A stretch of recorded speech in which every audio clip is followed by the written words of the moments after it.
Doink. You can mute it now. Hey everybody, it's Friday night. How are we doing? Thanks for coming in.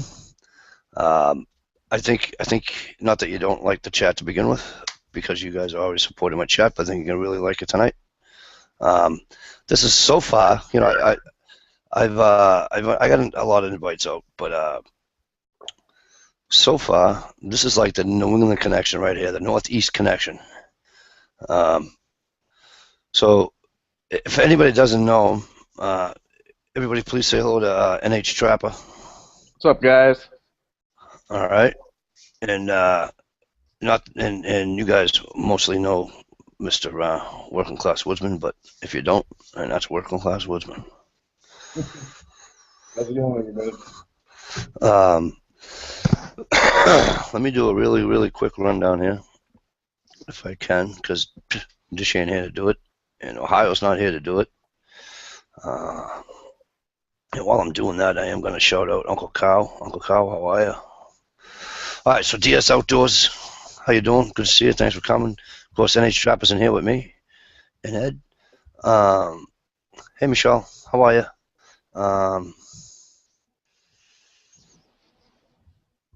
Let me scroll down here. The Outdoor Channel, how are you? Thanks for coming in. CC, how are you? Jay Watterson, 69, how are you? You and your updates. Shake Your HP. Timberline North. And I just lost everything because I hit the stupid wrong button. Oh my god, I don't believe I just did that. Who did I miss? Gerald, how are you, Bill? Sorry, man. I knew I missed somebody. Save the best for last, right, Gerald? All right. And I believe... Go ahead, brother. Oh, CC. no, I'm sorry. It says CC LePew is out there. I don't know them.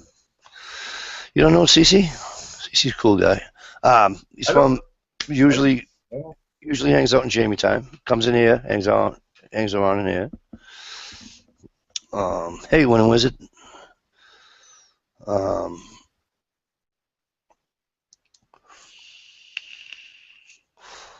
But yeah, no, that's all good.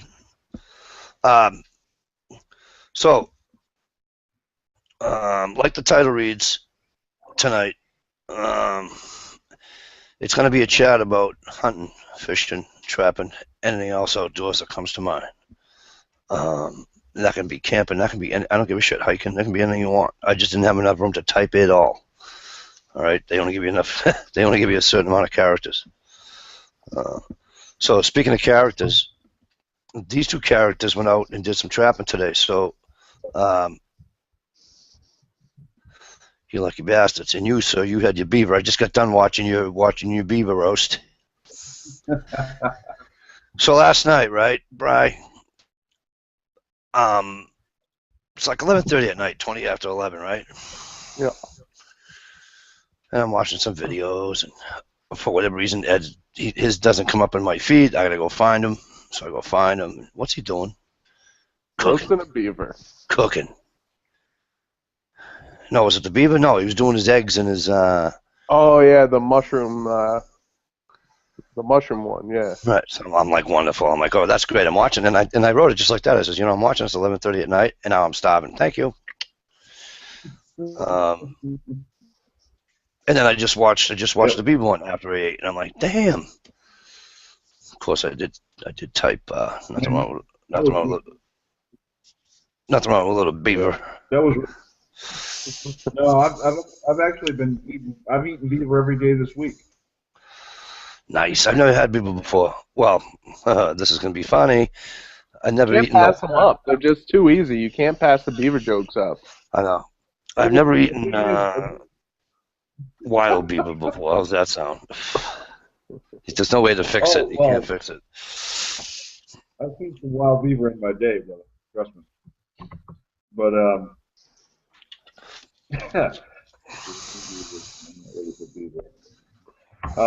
Outdoor Channel says I wanted to trap out of season but they're spring beaver, but I'm not ready for beaver.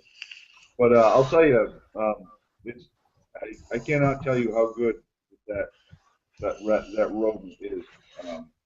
You got to try it. Hey, Dish is here. Get in here. Yeah, I'm going to have to one of these days. One of these days, you're going to have to catch me a beaver because I can't go to New Hampshire and trap.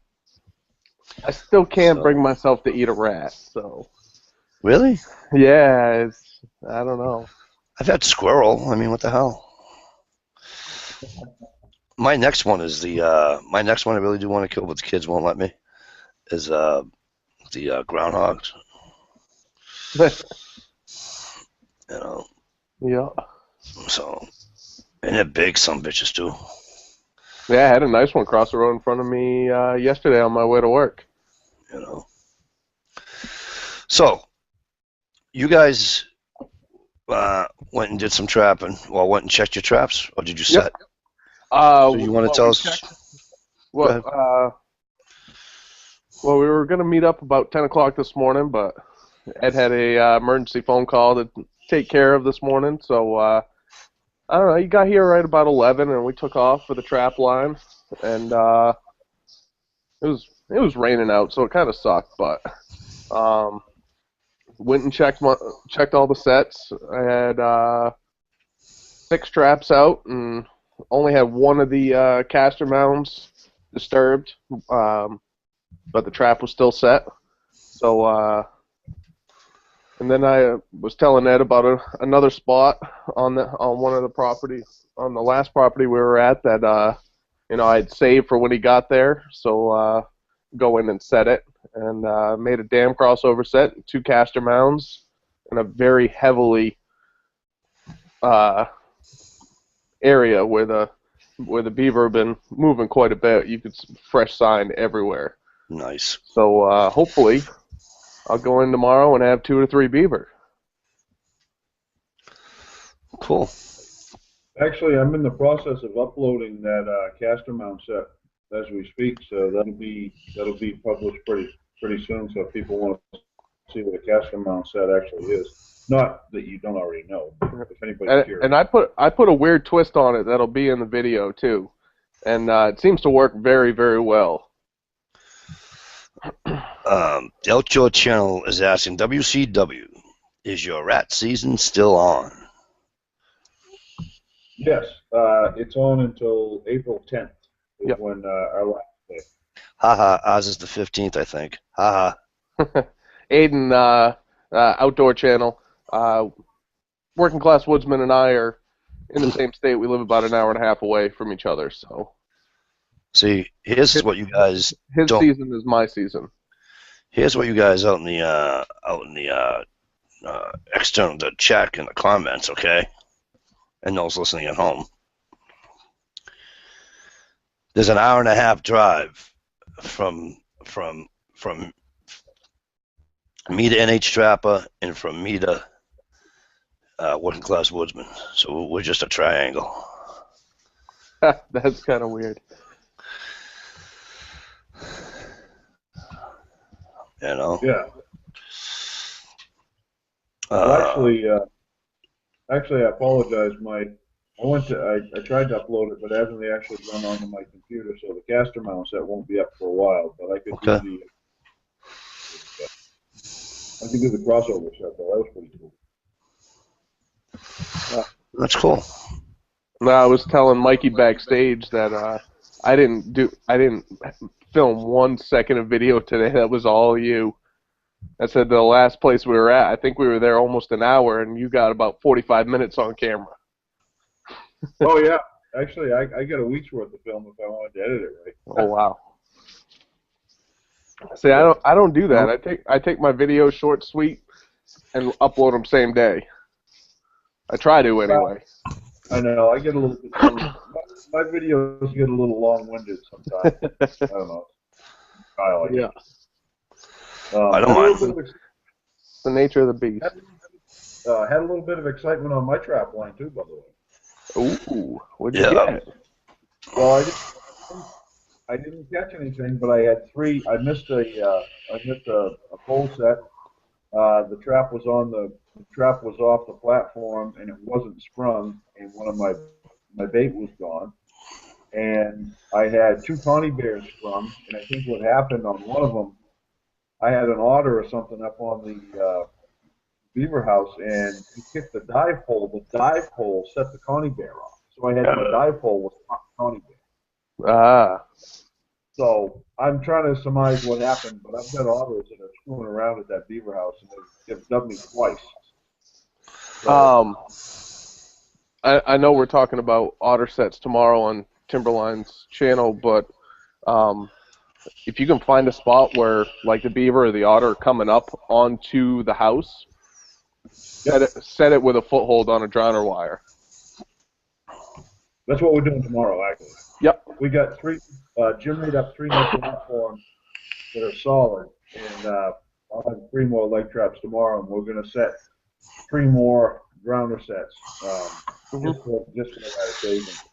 Actually, it's a perfect spot for it. Yep. Hey, working class woodsman, sir. What did you do with the skull? What? Ditch was looking for a beaver skull. Did you feed it to the coyotes? No, not yet. I got three heads in a wash tub out back if she wants them. Well, she wants a skull, so put one aside. I'll come up and boil the fuck out of it and take care of it. Yeah, I can give her all she wants. Actually, my father-in-law wants to make a witch with a lot of their teeth. I don't know what the hell. Oh, okay. No, but I got three skulls. I'll save her a skull. That's not a problem. Cool, thanks. Why isn't this in here? What's that? Oh, she said she's on her way. Gerald B says one of the areas. Gerald B is another New Englander. He's up in the great state of Maine. One of the areas. Yeah. One of the areas he deer hunts is flooded out by beavers just this past fall. Yep, they work pretty quick and efficiently. They are engineers in their own rights. They do some pretty amazing things. I was reading the Outdoor Channel. It said I could set a coil spring on the dam, but I'm not sure if that's illegal. I might need to check, and I'm not sure if I want to start beaver yet. Well, I'm not sure what state. He's in Minnesota. Yeah, you got to check your local laws and regulations, but yeah, you can put as far as I know, you can, if you're making a water set, look at your rules and regulations. If your trap is out of water, usually you have a certain size trap, but if it's in water, there's usually no size limit. That's usually. So check your local laws and all that stuff. Yeah, you should be able to get away with putting a coil spring there. But I mean, on a dam set, find the crossover and set a 280 or a 330 there. I know you're a little guy. If you can get some help with it, setting it, because they are very difficult. I mean, I can do Ed was watching me today. My Duke 330s I can set no problem. When it came to Belial, I had to push it on my knee and crunch it down. I needed help with that one, but. Well, it was like I was saying that when you guys were out the other day, Ed, and you couldn't trap near the house because it wasn't on the land you were permitted on. No, the dam. The dam. I'm sorry. Yeah, no, unfortunately, because we talked about conversion, crossover sets, and takeout, but the dam is actually owned by a party, and where the dam is, the land isn't screwed up, and there's 4 other landowners that are flooded out. So actually, the CO down there is going to talk to the lady over the course of the summer and see if she'll let us in next fall. I'm sorry. Go ahead, buddy. No, I'm sorry. Go ahead. I apologize. You know me. I'm not going to read out loud what Gerald B wrote, but scroll back and look what he wrote.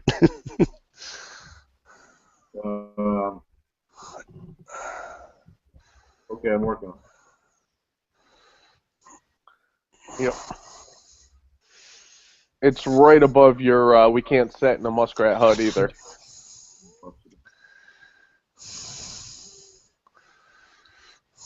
Oh yeah, you don't think you're gonna bust up a beaver dam? I don't say that out loud. I don't want to get him in trouble. No, I know. Oh, I see what you're saying. Yeah. well, Don't think let you me- can do that and that they can't recover very quickly from it. Yeah, but if it's on, let me ask you this question, guys. If you have a dam on your property, can you do it? Nope. Why? No, you need permission. You need permission to do it. Yep. And basically, Yeah. and it's very easy on your property. Just say, hey, I got a beaver dam on my property. I want to get rid of it. They're backing up water, and Fish and Game will go, yeah, okay, no problem. Now, unless it's, I have a few hundred acres of land and it's backing up pretty good, where now it's bringing in ducks and geese and stuff that I'm going to shoot. Well, then, have at it. Hey, how many ducks did we flush out today? Half a dozen or so?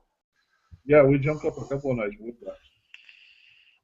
But I'll tell you, it is written in the law that you can't bust up a dam. It's illegal to shoot a beaver. But, trust me, Fish and Game's got their hands full with beaver. So if you approach Fish and Game with an issue, they're more than likely to help you out if you can kind of read between the lines. What I'm saying. And in New Hampshire, it's RSA 210-9. That's the regulation. Yeah. I gotta go. I'll be right back. I gotta go check my sap. Hold on. See anything outdoors. So for those who don't, I don't know, Gary, I don't know if you're familiar with Working Class Woodsman and or New Hampshire NH Trapper.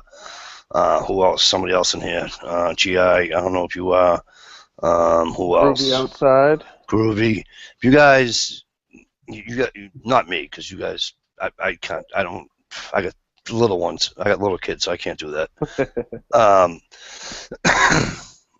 But Working Class Woodsman makes his own sap. He's got videos on it. It's really cool. As you guys both know, both these gentlemen trap, and they're outdoorsy. They're outdoors. They love being outdoors. They fish, hunt, do all that stuff. So I just wanted to chat tonight about all that stuff, which we're going to. But so for those that aren't familiar, look them up, click on them.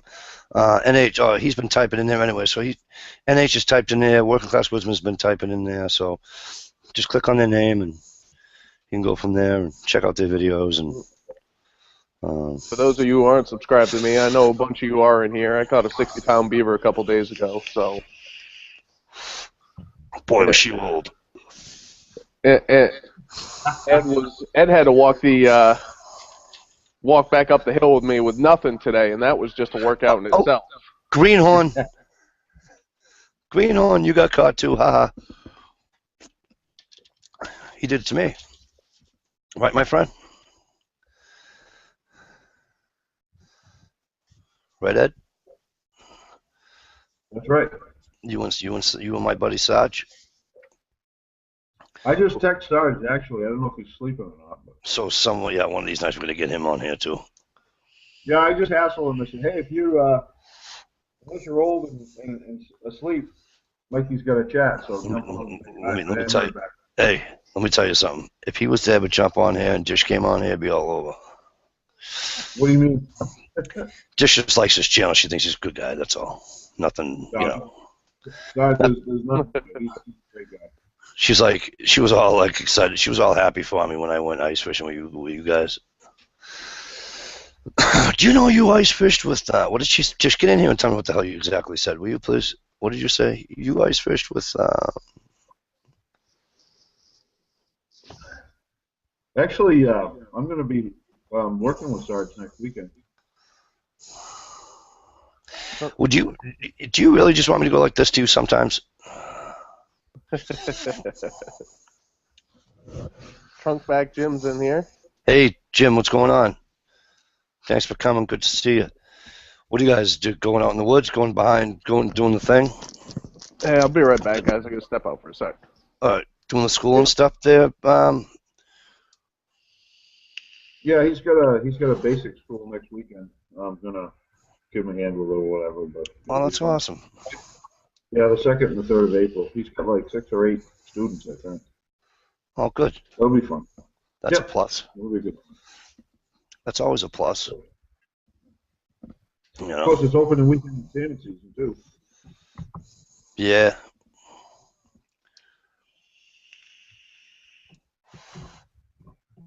I gotta drive. You know, it's closer for me to fish in Hampshire for salmon than it is in Mass. How bad is that? Hey, Say that Fuzz. again? Hey, Fuzz, what's going on?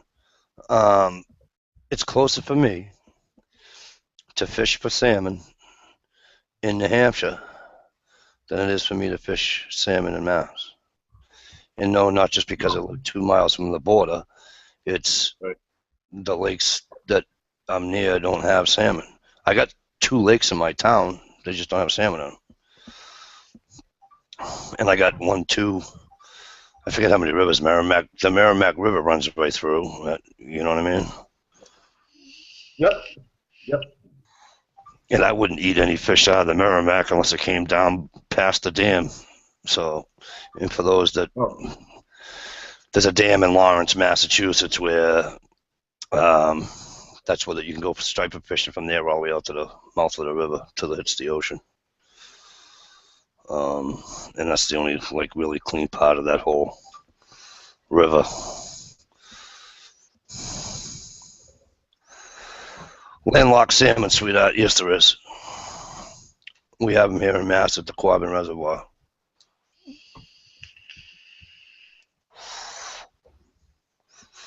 what's Dish say? There's no such thing as salmon lakes. Well, I'll tell you what. I live on one personally. Right. You got salmon in that lake? I'm sorry, not Wentworth. I have them on Winnipesaukee. Right. But it's technically all right. Well, I know they're in Alton Bay. Well, that's Winnipesaukee. Yeah. Right. But I know they're in the bay. I know you can catch them in the bay because, well, I don't know if they're still in April, but I know that the guys catch them through the ice. Well, you're not through the ice, but you know what I mean. They catch them and they let them go in the water because you can't bring them through the ice. Yep. No, not in New Hampshire. You pull out. Cannot pull a salmon through the ice. Oh yeah, you're better off shooting a moose without a license than you are to pull a salmon out of the ice. Yeah, that's true. I was just Outdoor Channel said WCW. How do you trap rats? I usually stick a foothold in the back of their hole, and if it's a wide hole, I put mud around my trap until it looks like a funnel. It gets them every time. Generally, if we're trapping rats up here, we try to find it depends on if we're trapping through the ice or not. If we're trapping through the ice, we usually try to find the feed beds and just set 110s or 160s with a piece of carrot or parsnip on it or something. What is a muskrat's track look like? Track? You know, if you're tracking them in the snow, what does it look like?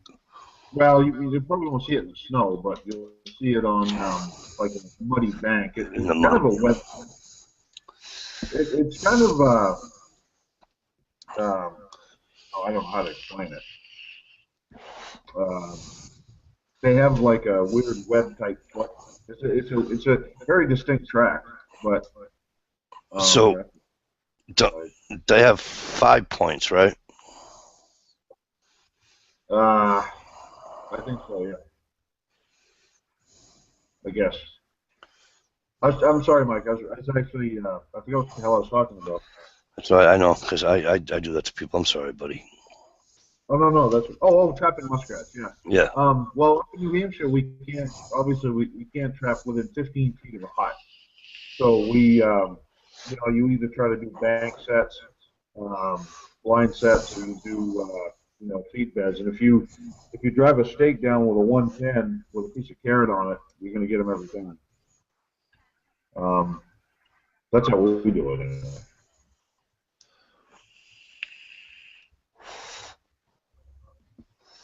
Did I lose you? Muskrat's good eating, by the way. I've never had a muskrat before. It's you pull the back haunches out, and they're I can eat about 10 of them in one sitting. They're actually pretty good eating. You know, we used to have that I thought was a muskrat, but wasn't a muskrat. In my backyard, we have a little brook where I grew up. In my backyard, runs, and so I went in. I said to my grandfather, I says, "Hey," I says, "Papa," I says, "we got muskrat out there." I says, "You want to take a whack at it with the 22 or something?" He's like, "No, and that's not a muskrat." I go, "Yeah, no, it's muskrat." He goes, "Yeah, no, they're not, because I feed it. It's not a muskrat." I said, "Well, what is it?" He goes, "It's a mink." We used to have a mink farm in my town, and boy, did they get out. They pop. They pop. Go ahead. Oh, I know it. Actually, the Outdoor Channel just made a good point. You can tell a muskrat track because they usually drag their tail, so they have a tail drag behind their track, which is very Okay. Yeah, and I totally spaced that. That's a good point, Outdoor Channel. You should probably set a trap for 6 chicks. Just saying.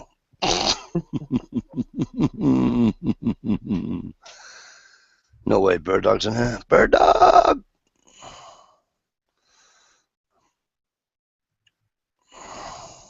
Actually, Brian caught a rat yesterday in his 330. Really? Yep. Yep. Kind of a weird story that went along with it too. It's on the video, so I don't want to spoil it for everyone. But I came into a snap trap and had to find my muskrat because it wasn't in the trap.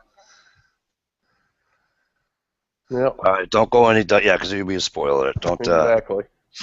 Well, then I won't get the views on it. Yes, you will. Yes, you will. Editing's a wonderful thing. We can do all kinds of stuff. Oh yeah. So let me ask you guys this: when you guys, because I don't obviously, you guys obviously know I don't trap. When I'm out in the spring, if I'm taking a walk with the kids, or if I'm out by myself taking a walk, I'm always looking for deer sign, always, or fishing new fishing hole, one or the other. Yep. But I'm always looking for deer sign all the time. While you're trapping, do you ever stop and look for any other, Oh yeah. Yep. and think, hey, this might be a good, you know what I mean? Yeah, definitely. Throw a trail camera down or what have you, maybe or not, I don't know, but you know what I'm saying? Yeah, definitely. Especially that last property we were on today. The guy owns over 100 acres of land. Oh, there you go. I mean, we only saw probably 10 acres of it, but it's, he's got at least 30 or 40 acres flooded out by these beavers. He doesn't want to pay anybody to trap them, which is why he just wants a trapper to go in every year and thin them out and keep them at, just so they're not killing all his land. But, it's funny you mentioned that because today we went through and Ed and I were walking around and there's some deer shit, and walk down a little further and there's some coyote shit on a rock. There's some coyote shit over here, and holy hell, look at that! Look at the size of that bear shit. Wow. Yeah, everywhere, just all over the place. There you go. So yeah, I definitely look for sign for game trails and stuff like that. Of course, with the game trails, you're usually going to get your coon, your fox, your coyotes are traveling the same paths too. So right. Yep. And to me, there's nothing worse because I told you guys this before. I don't really sit in a tree stand when I go hunting. 90% of the time I'm stalking. So, but there's nothing worse than me than to come across a friggin' rock or whatever. Fresh within hours of and then have a coyote there, and I'm like, you bitch. Yeah. So it's just like, well, I'll go somewhere else because everything's centered with him. And Mm-hmm. yeah, Sask Green. Sask, first of all, it's good to see you again. He said he should be out trapping, but the ice fishing got him hooked. No pun intended. I don't like the ice. Yeah, we were talking about this the other night. Yeah. The NH trapper doesn't like the ice. Do you think we can break you that habit? Me and working class. I mean, I've been out on. I was out on Lake Sunapee last year.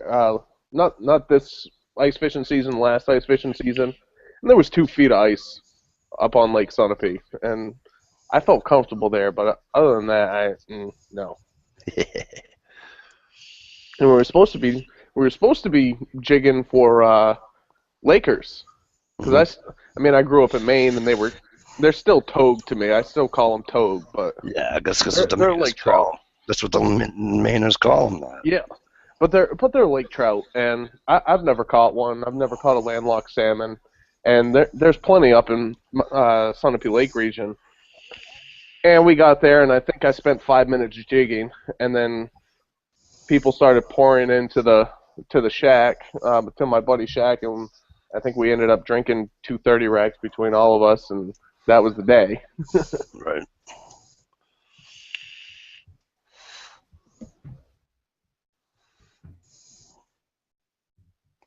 Hello, Amy. Thanks for coming in.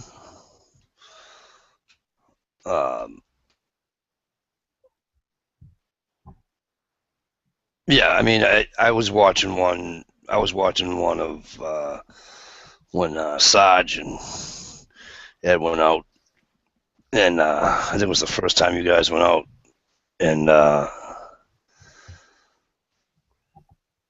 you could hear the ice, and I'm like, had I not spoke to him the day before, I'd have thought he went through the ice. You know what I mean? Yeah. Was that the Cuskline video? Oh no, that was before. Ah, okay, before that.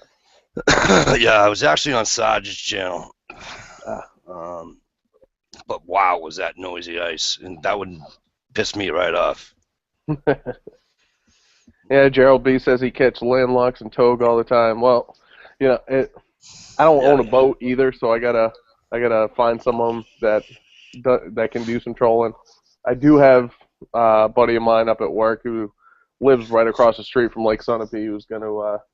We've been talking about it for 2 years, and we're finally gonna go out this year, out on Sunapee, and start trolling for Lakers and landlocks, and I'll probably do some filming of that, and when the white perch run comes in, and probably do some. What are the mini catfish we got here, Ed? What are they called?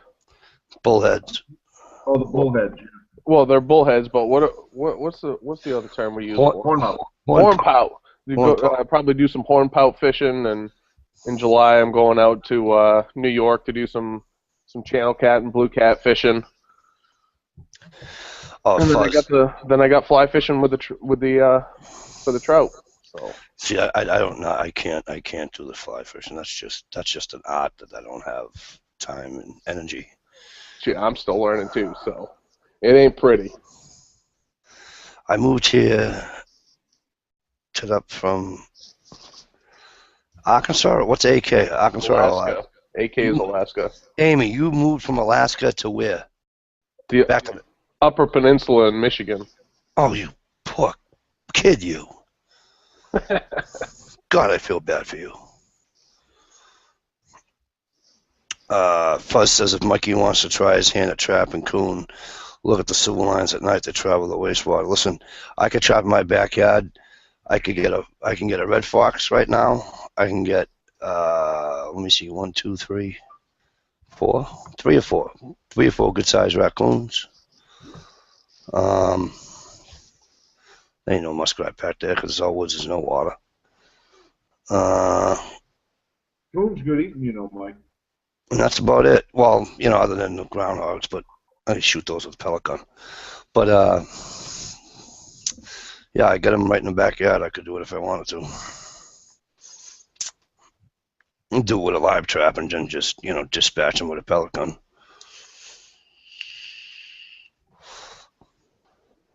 If Aiden there's no said, trees for a mile, I'm great at fly fishing. I am the same way. Or people, right? That's no Goshen. I am the same way.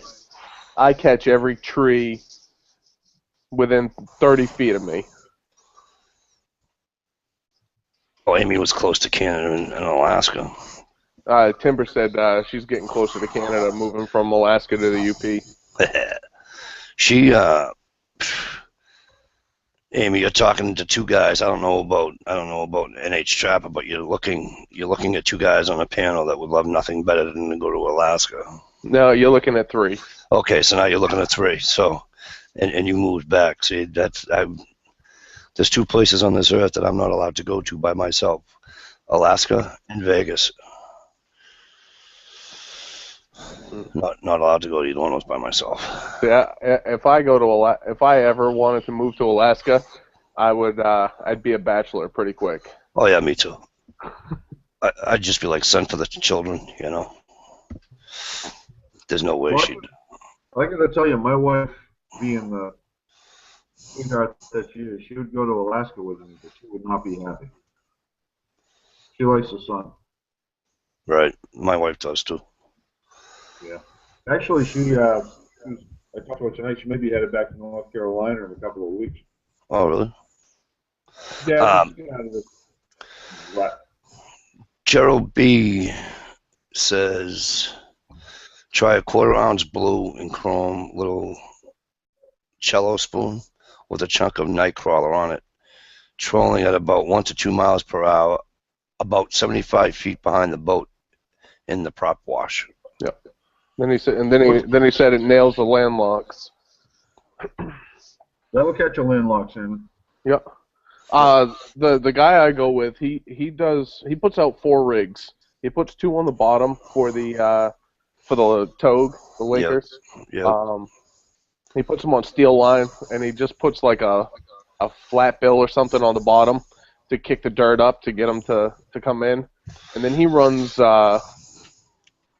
rainbow smelt looking flies, trolling them. Really?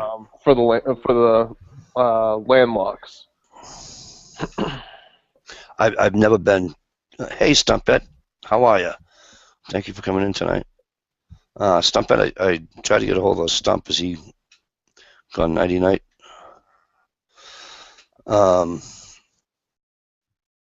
Yeah, I've never trolled for salmon. I've never caught a salmon. I've never even eaten salmon. Mr. Toller, you have an invite, sir. Good evening. How are you? I hope you're not working in the morning and you can come on for here for a little while.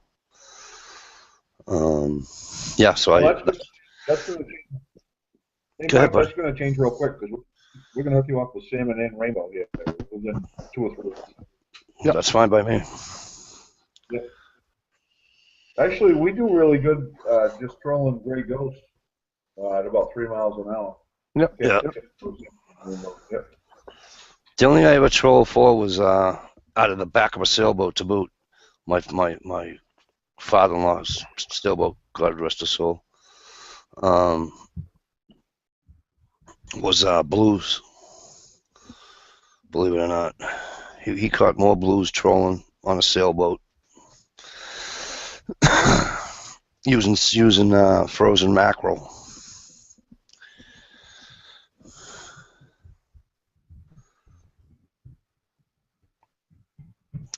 Fuzz, I'm already excited, buddy. Yeah, I sent it, Mr. Tolley. Mr. Tolley, look in your thing, and if you haven't seen it, I'll try. It's screwing up. The invites aren't working right. I don't know what the hell's going on. Stumpback, can you do me a huge favor? Can you tell him when he awakes that I hope he feels better? And I will text him tomorrow, or just call him tomorrow, one or the other.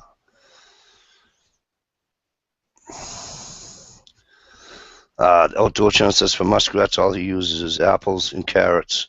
Works great. My friend has a lure for muskrat, but that smells like crap. Apples and carrots will work very well. And parsnips. Parsnips better than the apples because they don't brown as quick. The apples you can only get a couple days out of because you have to peel the skin off of it for the white. But for your call lures, if you even want to use one, use something with a licorice and anise. All right, what is? You guys have to help me out. Who's the guy that looks like Carrie?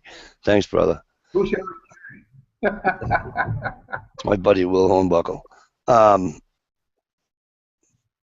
Winter Wizard says we have landlocked Chinook in a lake here in northern Idaho. First of all, what's Chinook? It's a salmon. All right, his buddy got a 12-pounder on Wednesday. Nice, that's a nice Chinook. A 12-pound anything is good. Right. Hey, K-Bar User, how are you, sir?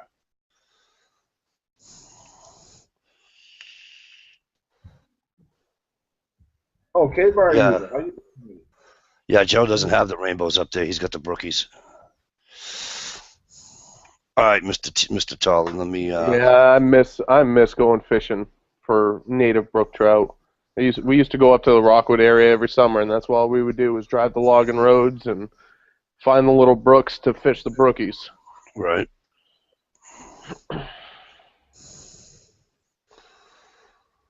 I'm here, guys. I'm just trying to send it. These invites aren't working. Working crap tonight. Yeah, fuzz fork. I don't use bait either. I usually set blind.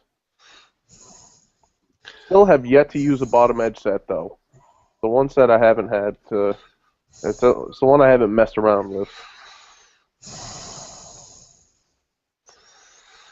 Yeah, Fuzz says I'd love trapping, but it's time consuming. Which, as you guys all know, I have small children, so it's probably not gonna. I would only be able to do it on the weekends. DSW Outdoors. I'm going to do a giveaway when I reach 50 subs, and I'm going to give away a box of Federal Auto Match 22 long rifle, 325 rounds. 50 That's subs. a pretty good. 50, That's a Mr. pretty good. 50, Mr. 1000.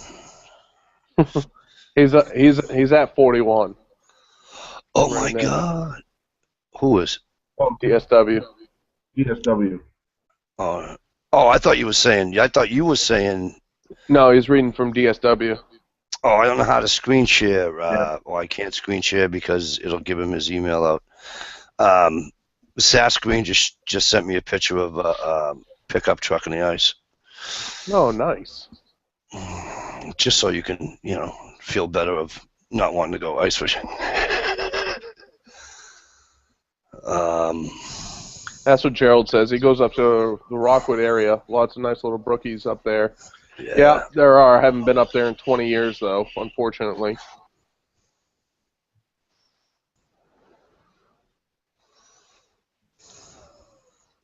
Fuzz Fork says he's never caught a trout, or I'm assuming it's a he.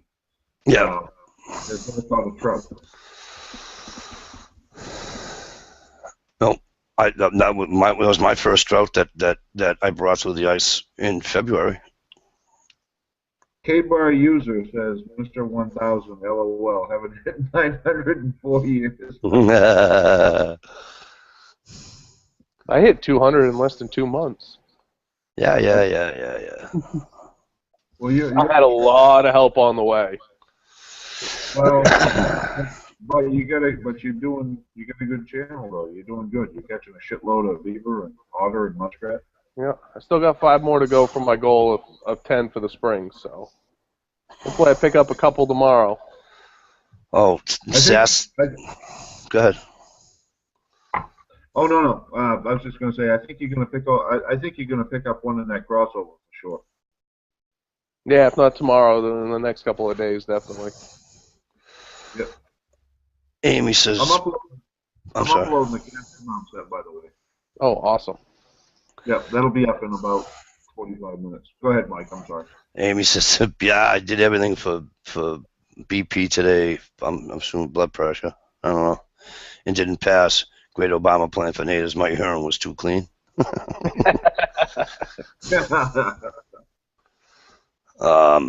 You guys are gonna laugh. All the fishing I've ever done in my life, I've caught bass, I've caught perch, pickerel. For those who don't know what a pickerel is, it's the cousin to the northern pike. Pickle. Horn pout, and then of course your bluegill and all your, we used to call them kibbies, but and all them. But I've never caught. I don't ever remember catching a white perch, and there's plenty where I go.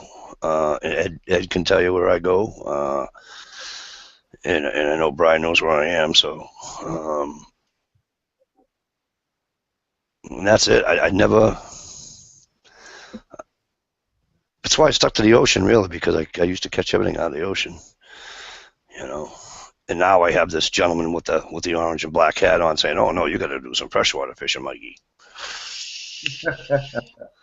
You know, so which means now that the wife says, "Oh yeah, I love fish. You're gonna catch some because you can't shoot a deer worth of shit." K-Bar uses. Yeah, I was gonna say, Ed. Here's a question for you. Yeah, K-Bar uses. What the hell is a cusk? Well, a cusk is basically a burbot, or it's actually a lingcod, but out in the Great Lakes they're called lawyer fish. But if you want to look back in my videos, I got a few cusk fishing videos. I thought that was hard. But yeah, a cusk is basically, they call them burbot, they call them lawyer fish. It's water fish. It's probably one of the best eaten freshwater fish swimming, to be honest. You know, in all honesty, it's a freshwater cod is what it is. If you want to put it that way. If you want a visual, picture the head of a catfish with the body and tail of an eel. Right. Well, see, here's the confusion, because when I was a kid, this is a funny story, and I made an idiot out of myself on Sarge's channel. When I was a kid, we used to call them, the old timers called them eel pouts, and they used to say they were a crossover between a horn pout and an eel. Yep. So, like an idiot, I blatted out on the video. Oh yeah, they're a crossover between an eel and a horn pout. I remember that video. I'm saying, why the hell did I say that? I don't even know what the frick I'm talking about. I remember that. But they look just like a horn pout and eel. Yep. Ugliest fish one. The best taste. Outdoor Channel asked me what's my biggest brookie. I think my biggest brookie was a 16-inch brookie. We don't get a whole lot of native brookies around here. Right. No. At least in New Hampshire. There's not a whole lot, but your best eating brookies are going to be 6 inches, 6 to 8 inch long native brook trout. Right. Those are your best eating brook trout. Yep. Absolutely. Gerald B says Herman Pond. I lost it, Gerald. Yeah. Herman Pond is also loaded with crappies, bass, and white perch. Right. Basically, when the white perch are running, put it up on a shelf where, you know, it's shallow and then it drops down pretty good. That's where they're going to sit, is right in that little shelf right there. Drop a worm down to the bottom, and you'll have if they're there, you'll have a hit instantly. I mean, I caught a 24-inch rainbow out of the ice that day that me and Sarge and Working Class Muslim went out. It was all at 24 inches, right? On whose ruler? Mike has a metric tape. But if my biggest 10 years ago, we were catching cusk that were probably 11 and 12 pounds up in the harbor, actually. Hey, Julia, how are you? I didn't see you sneak in there. How are you? Good to see you. Thanks for coming. Bird Dog, you the same. I don't know why I shouted you out, but I wasn't sure. But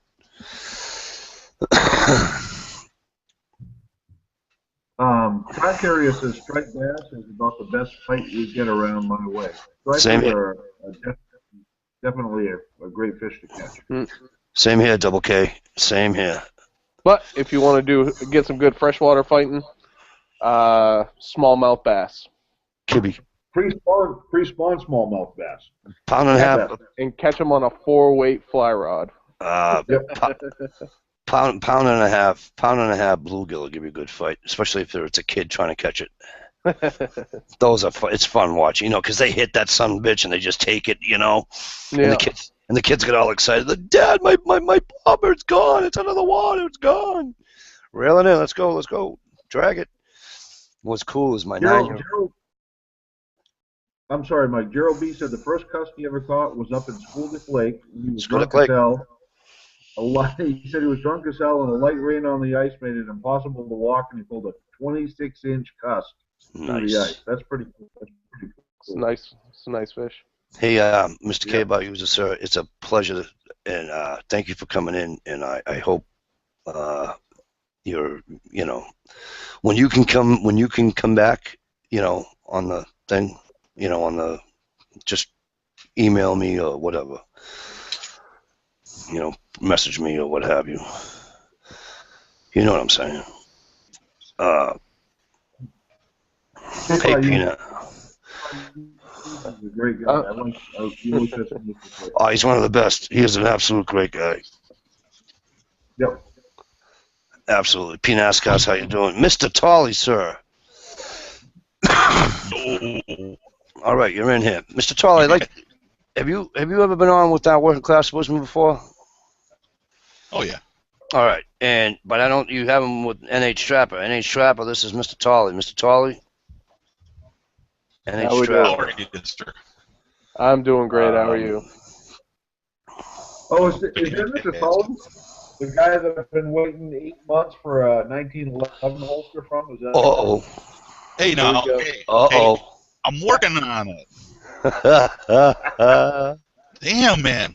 I don't have a full 1911. These New Hampshire people always push you. What do you think? I have to steal one from somebody. I'll be right back. I get a soda. I'm trying to talk my daughter's boyfriend out of his so I can get that done, but I don't see him that often. They live up in the metro area. Yeah. I'm working. I'm trying. All right. I should just get me a full-size 1911 one of these days. I just got my my first 1911. Nice little Commander style. Yep, that's what I've got right now, the Commander. Yeah, I like Steve's 1911 he showed off the other night. Did you see that one? He was showing me time the other night. He got a Ruger. Oh, Ruger SR 1911. Yeah. So it's a $1,200 gun that sells for $800. Right. I think you've seen it, Brian. Oh, yours? Yep. Yep. I love it. Yeah, I have seen it. I didn't show you mine though. I didn't show you my 1911. No, But you got to see the gun that I make, which is a beautiful gun. With the LC9. No, the GP. I was pretty impressed with that. Yeah, they're nice. Yeah, it's a nice gun. I'm in love with my brother's LC9. It's just the way it is. I'm sorry.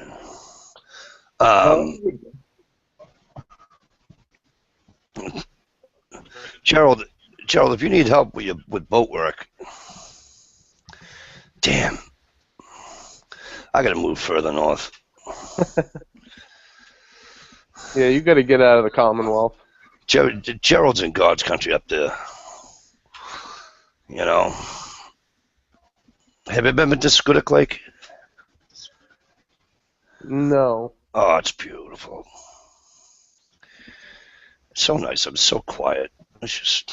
Oh yeah. Once you get past the southern the southern. Yeah. Populated area, and you start heading north. It's beautiful up there. You get out of Lewiston and Auburn, you're doing good. Augusta. You get out of that whole area, you're all set.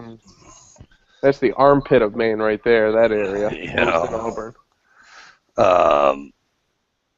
My wife's girlfriend. Her father's a Maine guide up in Harmony. Okay. Yep.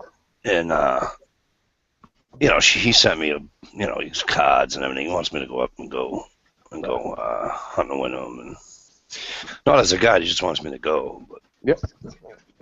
Um, I'm like, Harmony, Maine. Didn't they make some horror movie in Harmony, Maine? And I'm like, I don't know No, about it's always Castle Rock, Maine. I'll be in the woods going, is there something gonna come out here and eat me? It's always in Castle Rock, Maine, according to Stephen King. That's where a lot of his it? books. That's where a lot of his books take place. And actually, you can. It's weird because Castle Rock, Maine, does not exist. It's Okay. a made up town in Maine. But the way he describes all the areas around it, you can almost pinpoint exactly where on a map Castle Rock would be. Yeah, Gerald says north of Bangor is pretty good. Yeah, that's when you get into Baxter State Park. Oh yeah. Hey Tank. Oh yeah, Baxter State Park. You got what's the other one up there? You got them all up there now. Yeah. Dover, Foxcroft, and Dexter. I was looking at I was looking at a house in Dexter. Why I was looking at a house in Dexter, I don't know. I'm sub to Andrew Moore's Realty, and he always has, so I always look to see what they have. And Jesus Christ, they're giving the land away up there. Yeah. Hey, Gimp Geek, how are you? Good to see you. Thank you for coming in. Hi, Tank. Tank, did I say hi? Well, good to see you. If I did not, I'm sorry.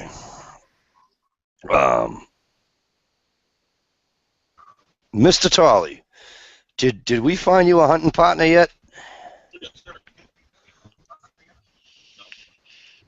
No? See, now Minnesota's just way too far for me to drive, buddy. You need to move east.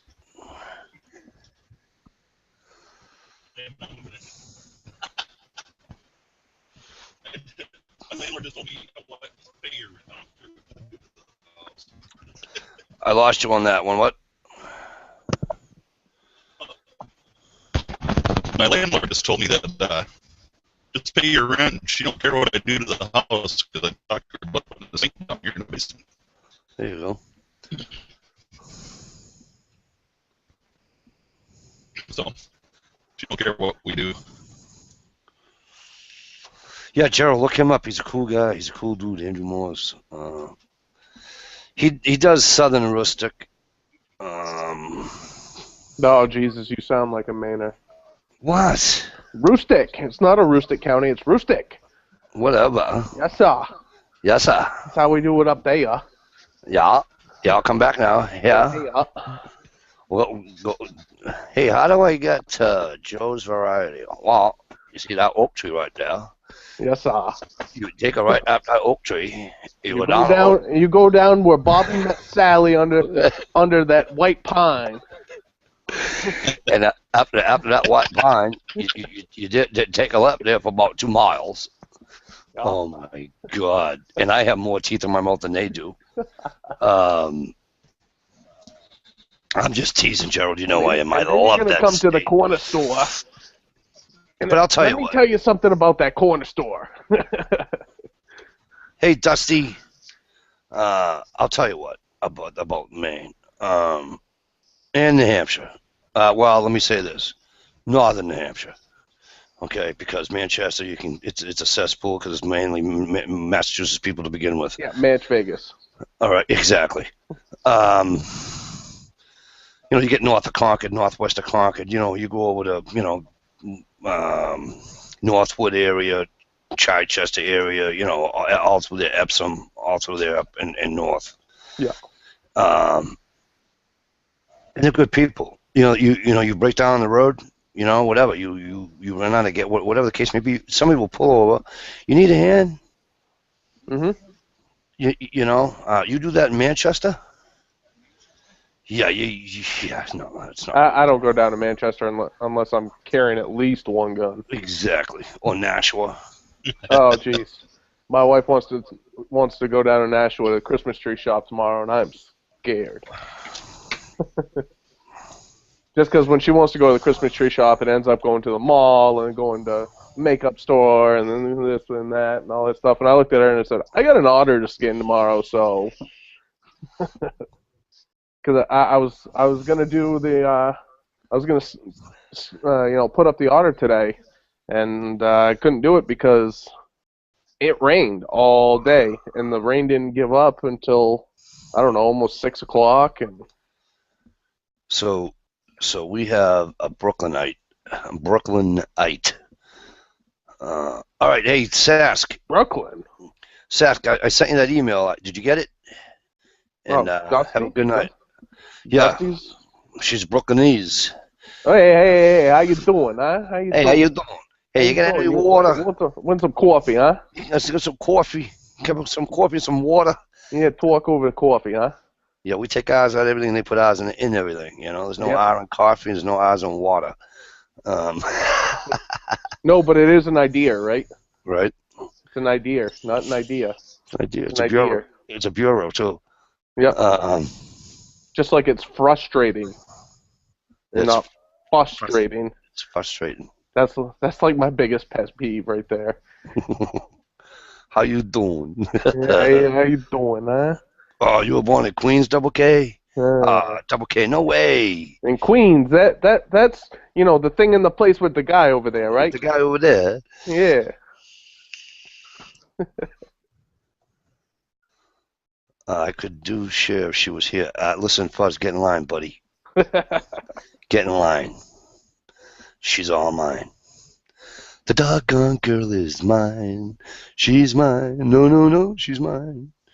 Speaking of that, speaking of you singing, Tink wanted to. She was asking you what song she could sing. So, where is it? My ding-a-ling. Chuck Berry. Hey, Mike, throw me something I could sing. My mind is drawing a blank. Summer Wind, Frank Sinatra.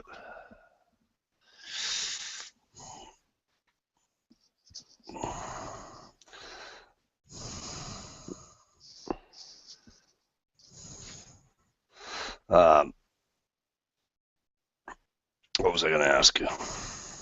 Damn, I can't stand when I lose my train of thought. Yeah. Oh. God, I hate that.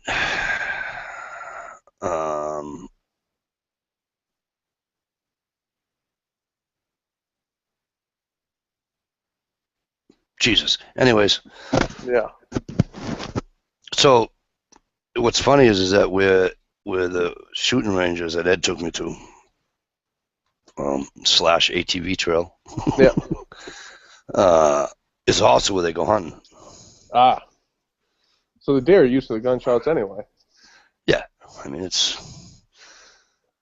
you know. Uh-oh, Tink didn't like your selection. Oh, Jesus, Tink. What would you like, Kel? Uh-oh,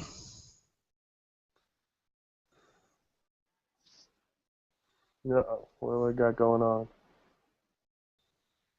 Oh, no idea who that is. Gail, what's up, buddy? Good to see you.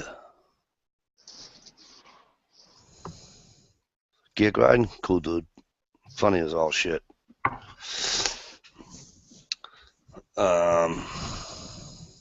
I don't know, Kel, you got me stumped too.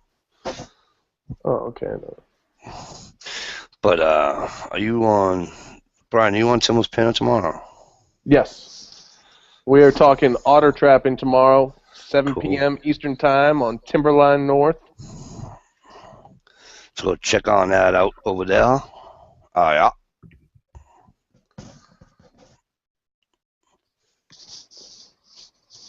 As some of you know, we've been, well, shoot, I don't know, a month or so now, 3 weeks or so now. That's about how long. Yeah. Yeah, because I've said it before. It says go check your channel out, and I did, and that's what brought me over to the chat. So, Mm-hmm. and that's cool. But yeah, so now that Ed's back, he'll tell you he pulls out a deer out of that place every year, pretty much, right, Ed? What's that, Mike? I'm sorry. Where we go shooting at the range there. Oh, yeah. Yeah, no, that's good deer hunting for sure. Well, I actually took. I didn't shoot a deer there this year, though. I shot it actually literally 200 yards due east of this house, Oh, really? oddly enough. Yep. We And I gotta shot get. it with, Go ahead. no, I actually shot it with Tracy, my friend there. You know what I'm Oh, talking yep, about. yep. Yep. We gotta get Mr. Tolley a hunting partner in Minnesota somehow. You know, somebody wanted, you could, you know, they have this, you know, Match.com, fucking, you know, all this bullshit. Why can't they have like a huntingbuddy.com or something? I'm sure they do. If you search, they have everything on the internet. Everything. You know, and it's like, you I'm know, sure there's something like that out there. obviously you're gonna want to meet the person like long before you go, because Oh yeah. you know, I'm not gonna sit somewhere with a guy with a gun I just met. Especially in New Hampshire. Holy shit, dumb people in New Hampshire. Hey. You know. Well, Ed was down in my area today, and what less than a mile from where I live, there's a gun range, isn't there? Yep. Yeah. See, And, if you guys, I'm actually a member up there, so. if you guys came down where I lived, you guys think you were in downtown Boston?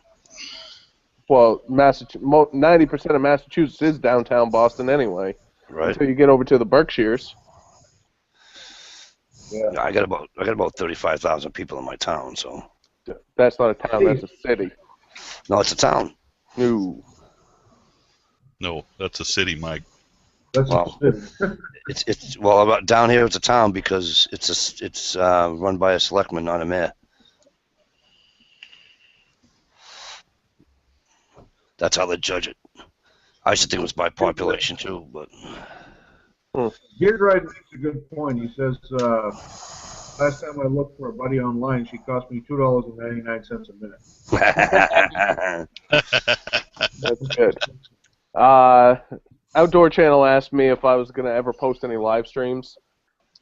I don't know. I'm in the chat with Timber, and then there's another trapping chat on Sunday night, and then there's another trapping one on Wednesday nights. I work Monday through Friday, so Saturday and Sunday are pretty much taken for time slots. So unless something like that stops, maybe, but it's not looking good. I'm happy where I am right now, being on with Timberline North, and I'll be on there as long as he wants me on there. So I'll be there every Saturday night there, outdoor. see, now that should have been my cue to drop you off right now, and then when I went up, I guess you're not having to be here. Yeah. Wow. Sure, some good Massachusetts. What do they call it? That's what them Red Sox fans would do, right? Pretty much. Christ, we got a good-looking team this year, don't we? Well, I'm not on it. The team looks good now, but No, they do. I don't know. We'll see. I just don't know what the hell happened to the friggin' Bruins. They just fell off the face of the planet. Oh, Jesus Christ, 5 in a row now? Holy hell. Well, they got robbed 2 nights in a row to boot, but Yeah, true. But um, still, these are games that, against, the Rangers, the Panthers, the Kings, the Sharks, what else did they play? And the Ducks. Those are all playoff teams that they need to beat. speaking of Ducks, thank you for mentioning Ducks. When do we have duck season or Canadian goose season around here? Anybody know off the top of their head? You guys It's all know? in New Hampshire. It's all mixed around. I don't hunt them, so I don't really follow it. But the season jumps around quite a bit. Are you talking? Well, we have a resident geese and we have a waterfowl season. Resident geese starts usually September 3rd till like September 28th or something. Oh, really? And then usually waterfowl is like October 2nd to October 3rd, which is geese and duck. And inland and coastal, but coastal doesn't usually pick up until November 27th. It goes to like January 16th or something. Yeah, outdoor. You know what's weird outdoor? It cost me. It's gonna. Well, I should say it's gonna cost me just for forget any type of tags I buy, but just to shoot deer in the state of New Hampshire, I think it cost me like $113 or some bullshit like that. Yeah. And then if I buy a bear tag, that's like $41. If I buy an archery tag, that's like $85. It adds up quick. Yeah, I'm not gonna be doing no arch. No, I'm not. No, no.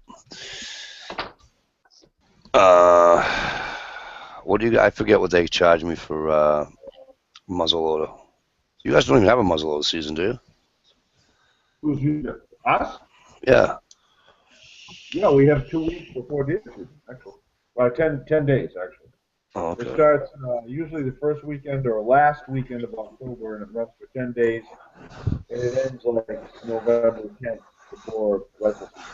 All right. So it looks like I'll be getting that license this year, or Mr. Ed's gonna kill me, and then because I didn't get it last year. And then my main license cost me, I think, $118, $19, some shit like that. And then my mass license cost me $33.50. And here's the best one of all: Rhode Island. You ready for out-of-state Rhode Island hunting license? $26.50. And you can shoot 6 deer. In Rhode Yep. Island. Why don't we hunt in Rhode Island, Mike? Damn. We should. It'll only take me about an hour and 15 minutes to get there too. I know where exit 23 is in Rhode Island. You should meet me here, and then we'll go down there.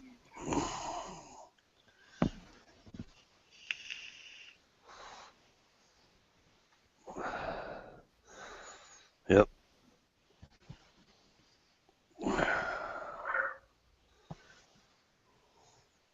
Absolutely, CC. CC says he always says the only type of good goose is a roasted goose. Yes, sir. Yeah, they have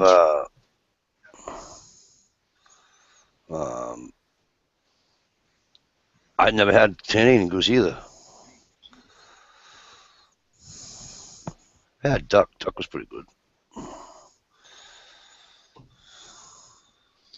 Got a couple of wood ducks in the freezer right now.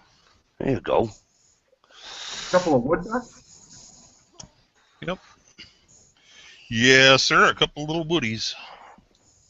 They're the best eating ducks flying, I think. Well, I've never I had love- wood ducks, so I'm gonna find out one of these days. I Well, mean, I love the female wood ducks are very good eating. I don't know a wood duck from a mallard from a. Hey, Stan Ulch. You, sir, need to look in your YouTube messages, please. And by the way, welcome. Good to see you here. I never had. I couldn't tell you the difference between the only difference. The only kind of duck I know is a mallard because it's got a green friggin' head on it. Other than that.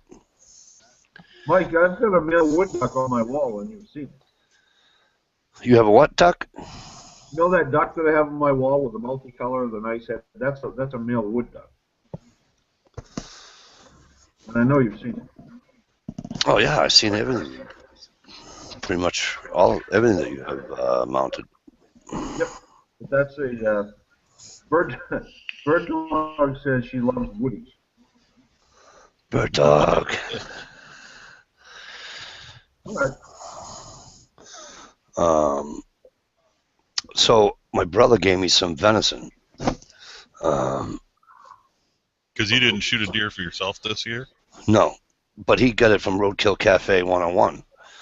And That's okay. let me tell you something. My wife put it in the crock pot for like, I don't know, 6 hours the other day. It made like a, what do you call it, roast day? I don't know. I don't cook, so I don't even know what the hell to call it. But holy shit, was that good.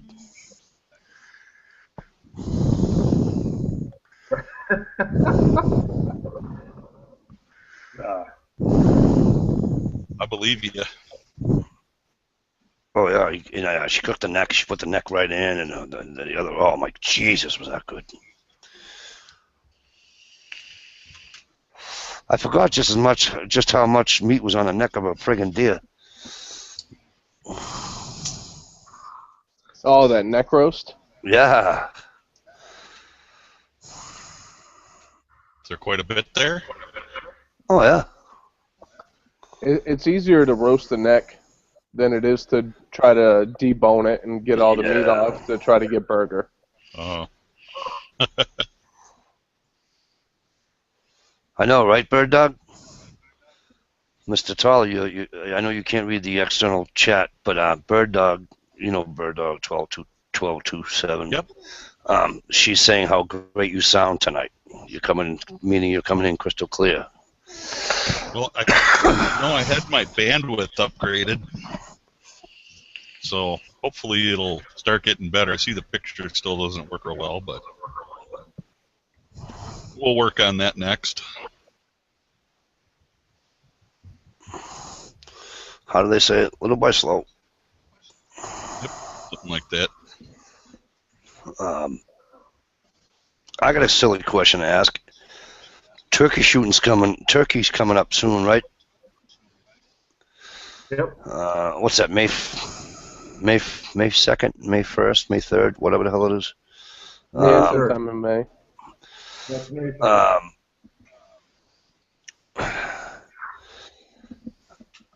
Is it possible for me? I haven't done it. I mean, I turkey hunted, but I haven't done it with a scope on there. But is it possible for me to hunt turkey with a scope on my shotgun? Yep. And not screw me all up? No, absolutely. Because I really don't want to either take my scope off or just go use the oh Jesus Christ! I haven't seen that gun in like 3 months, 4 months. You would think that I would. I call it the Sears Special.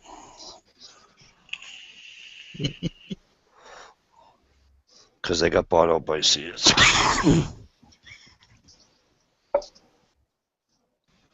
Damn, I can't get rid of this cough. Hey, I gotta run for a few minutes. My wife is she's come down with a little bit touch of bronchitis, but she's at my mother-in-law's, which is about 5 minutes away. We ain't going nowhere, bro. All right, so I'll just stay on. I'll just mute everything and shut my video off real quick. That's fine. All right, brother. All right. CC says his Beretta 303 kicked like a mule with 3-inch shells, number 2s that I used on geese. Yeah, I'd say so. We use 3.5s around here. I shoot 3.5 on it for ducks all the time, but I'll tell you what, my 3.5-inch turkey loads have almost twice the kick of my steel shot. Well, I can't put 3.5s in my Mossberg, right? Just 3s. Yeah, probably not. Just 2 and 3, 2 and 3/4 to 3 is all I can put in there. Yeah, I've got a I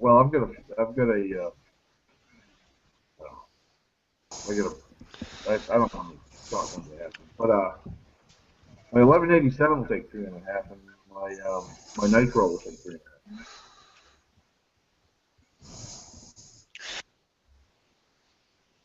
But the turkey load's 50.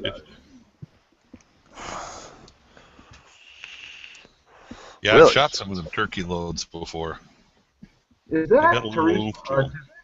Did I just see Teresa Artistic Designs? Yes, that's her. What was that, Mr. Tolley? I've shot those 3.5-inch turkey loads before. They'll wake you up in the morning, that's for sure. Oh, dude, they'll break your freaking collarbone. I'm telling you what.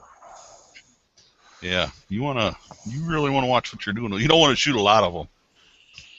No, you do. Why? Well, so then I'll be all right with my 3-inch then, because we were shooting Sabo rounds with mine, weren't we?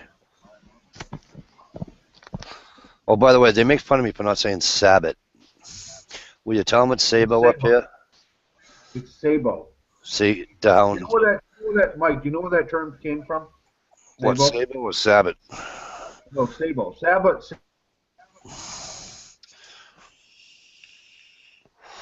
Just- Where the word came from? Nope. I'm going to fill you in. Back in the industrial age, when the farm equipment was taking over the farm workers' jobs, the French peasants used to throw their wooden shoes into the machines, and the French word for a wooden shoe is a sabot, which is where the word sabotage came from, because they would sabotage the machine with their wooden shoes. So that's where the word came from. It's pronounced sabot. All right. See, I don't know why Teresa. See, Teresa's making fun of me, and so, well, I don't know where Dish went, but Dish will make fun of me too when she gets back because they all call it Sabbats everywhere else but here, I guess. I don't know. Well, Stan says it's Sabo too, so. It's a I've always sabot. called them That is- sabos. It's a sabot.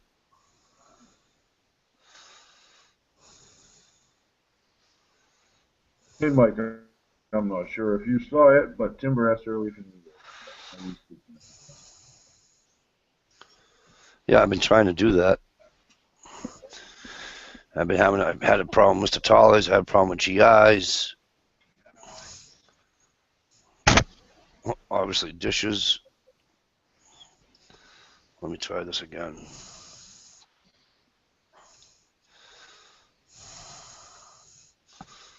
I could have sworn I replied. Didn't I reply? Tim, if I didn't reply, dude, I could have sworn I did. Let me see. Teresa wants a link.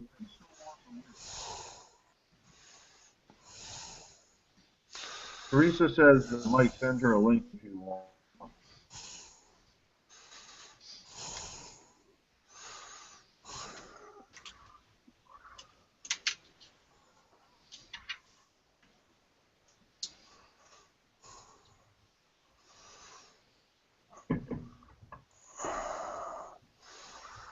See if that works.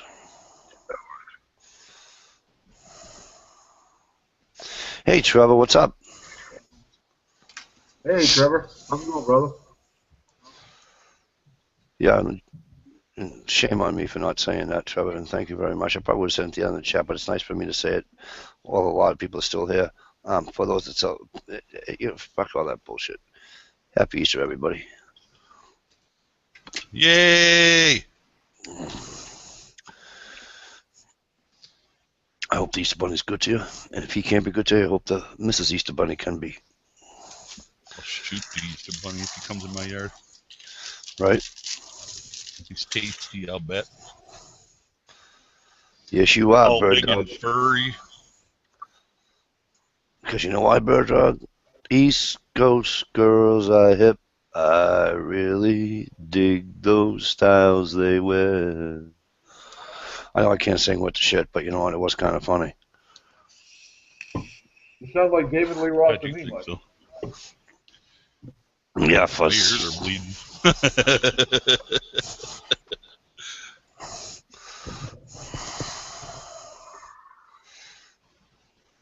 I don't know what the hell's going on here. But anyway,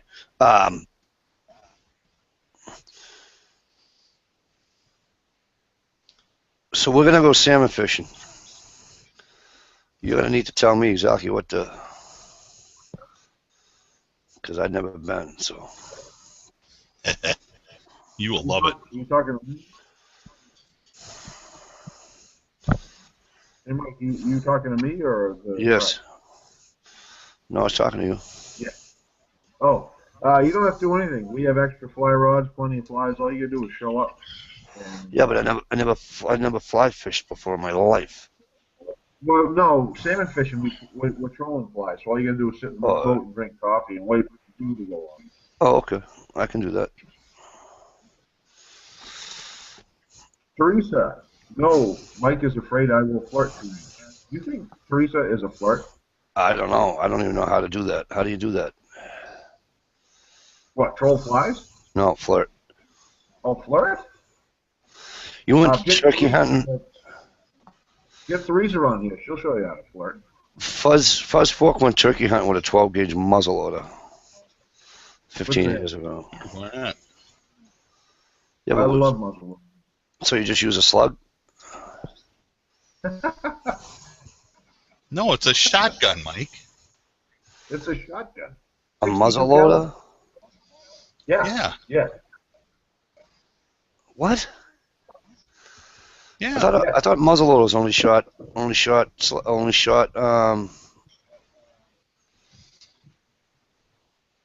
Do you have a rifled bore in your black powder gun? Yes.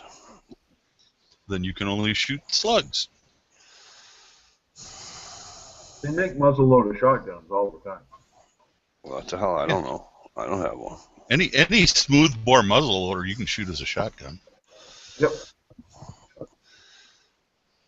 Hi, Shell. Oh, I love Outdoor Channel. I fish every day of my life. It's my passion after shooting squirrels with a 12 gauge. Amen, brother. I love squirrel hunting. I don't shoot them with the 12 gauge. Though. Hey, Michelle. Happy birthday.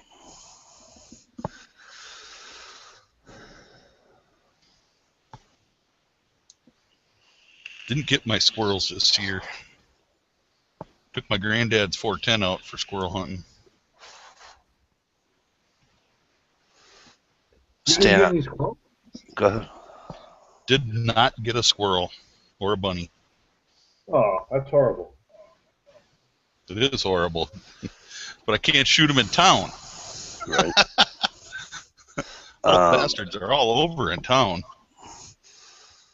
Trevor says he trolls for black salmon on the Miramichi River in the spring. Miramichi River, yeah. I've never caught a black salmon. I've never trolled for salmon. We do all the time. Can you catch him without trolling? Oh, yeah. Probably a little harder, I imagine. Oh, I take that back. I have trolled for salmon up on Superior, Big Lake. What? This isn't working out right. Something's going on here. I'm sorry. I'm talking out loud again. What are you trying to do, Mike? It's just friggin' what do you call it? It's just Google. Well, what else is new there?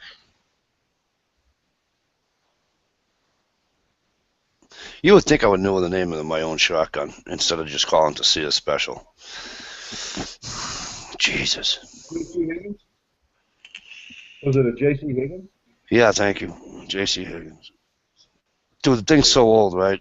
It was built in like 1962 or 61 or some bullshit like that.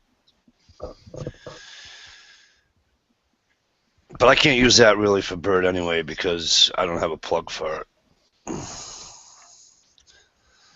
You can make a plug, Mike. Yeah, I know, but that's time and effort. Break off a frickin' pencil and stick it in there. Right.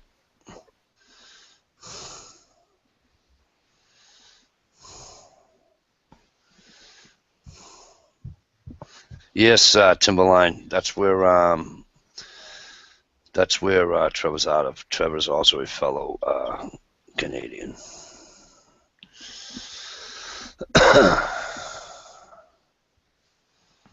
And apparently things aren't working tonight, so. Truth Freeze in the house. How are you tonight?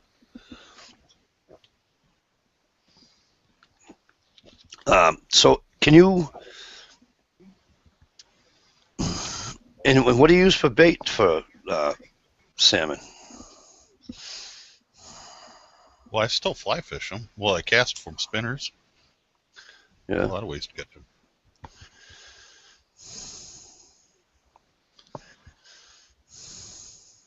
Ed, what do you usually use for salmon? For salmon? Yeah. Depends if I'm standing on the docks, I use my micro jig, which imitate a sucker egg. Right. If I'm trolling, I use in Winnipesaukee I use Grey Ghost or Cecil Smelt. If I'm in Ossipee Lake, I use Moose Waddler. Depends on the lake, depends on the bottom of the lake. But Grey Ghost, you can't mess with a Grey Ghost trolling. And if I'm jigging for them, I use basically a micro jig, yellow and white or red and white. Real quick, Mr. Tolley. Yes, sir. I know you can't see the external chat, but Shaker HP is asking if you got. Okay. Oh, you can. You okay? Yeah, I got his message today. All right. Yesterday. Hell, I can't remember. I've been working extra hours and stuff.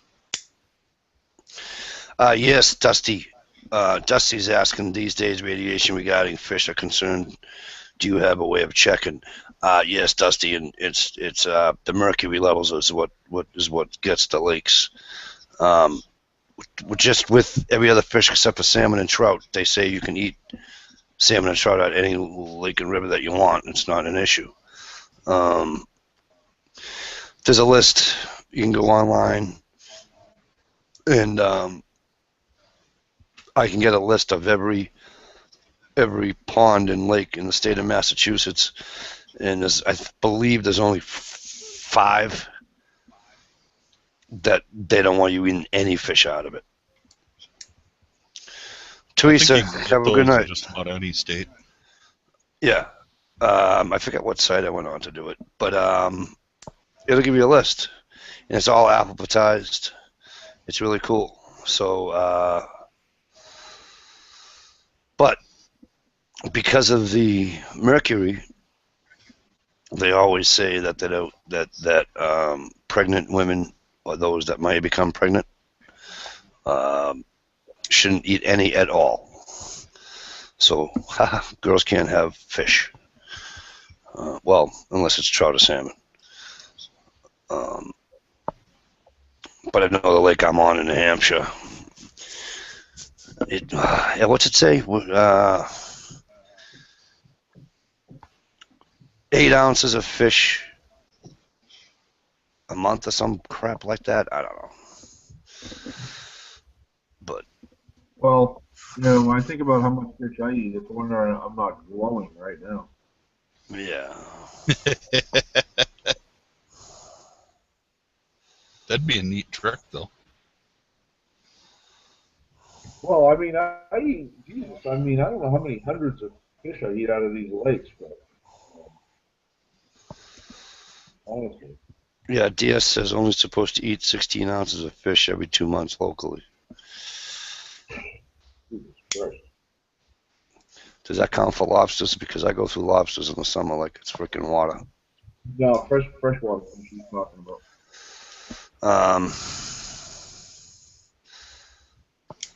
But now, here's the funny part. It's okay for trout and salmon. So obviously trout and salmon have a defense mechanism against mercury. No, it's like lake trout, walleye. Well, I know in New Hampshire, like that. It's That got one to we- do with the fat content. Right. Yep. That one we were on, that lake we were on when we went ice fishing,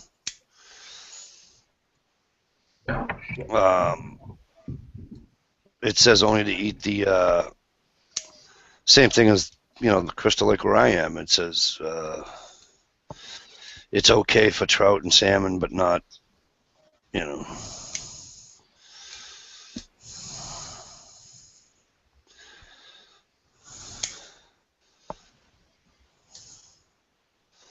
Really? Winter Wizard has lead and arsenic problem in our fish from the mining. Yeah. Ugh. That must suck, because I'm not a catch and release type of guy unless I'm with the kids. Because they catch the pretty tiny stuff that they want to keep sometimes.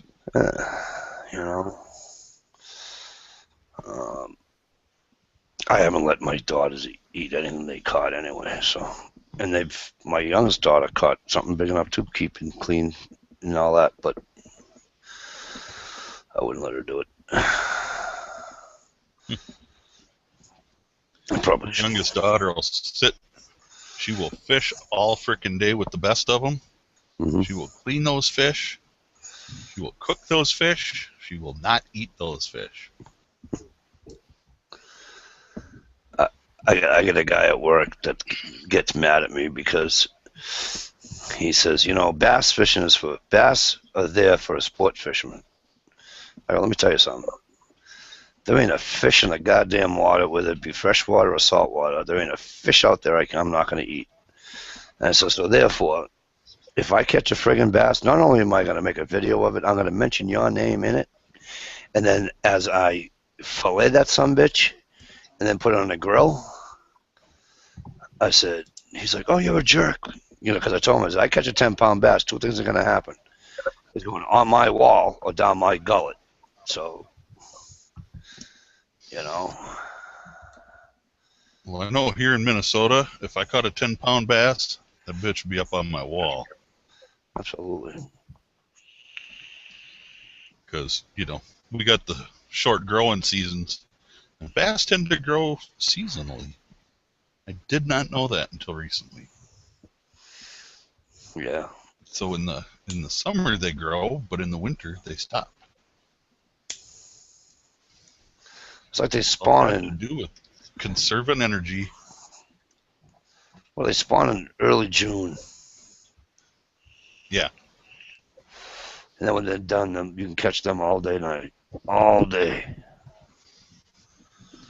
My biggest bass I ever caught was 7 pounds. Nice. And I caught a 6, the same day I caught my limit that day. I caught a 6, a 7, and a whole bunch of 2 to 3 pounders. Wonderful, wonderful frickin' fishing day. Good night, Bird Dog. See you tomorrow night. Well, yeah, I'll see you tomorrow night. And good luck.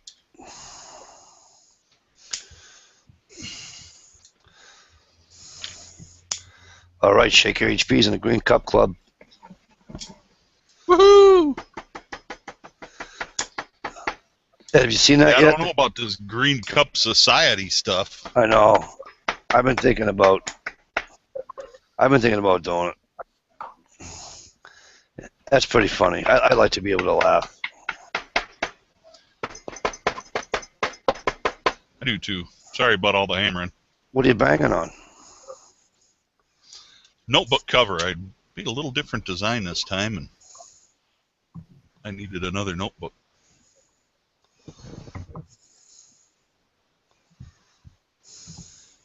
So, it ain't much of a thing, but they're damn handy if you carry a notebook with you. Right. When I go to the range, I always have a notebook in my bag with me. So it might as well be the best looking damn notebook on the range,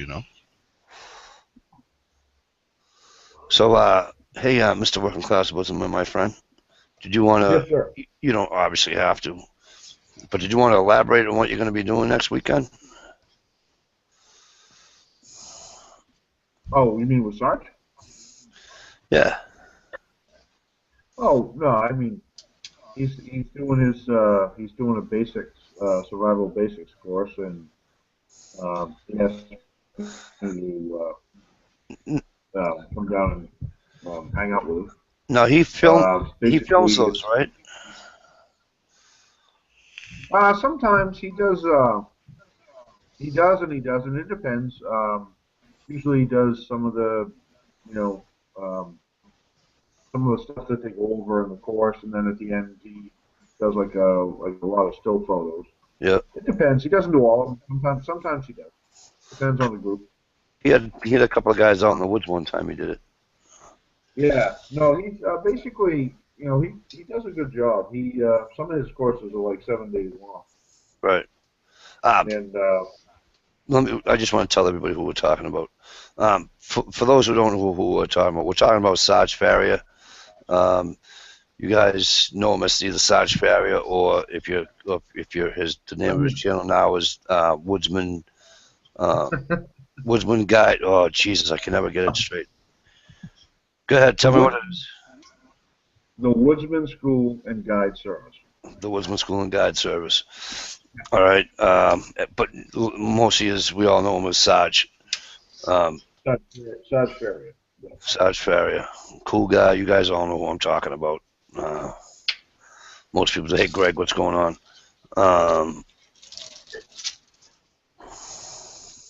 No, he does a really good job. He has a basic survival. He does canoe trips. If some people may not know it, but he's actually a licensed main guide, so he can do canoe trips and snowshoe trips and all that stuff, which he loves to do.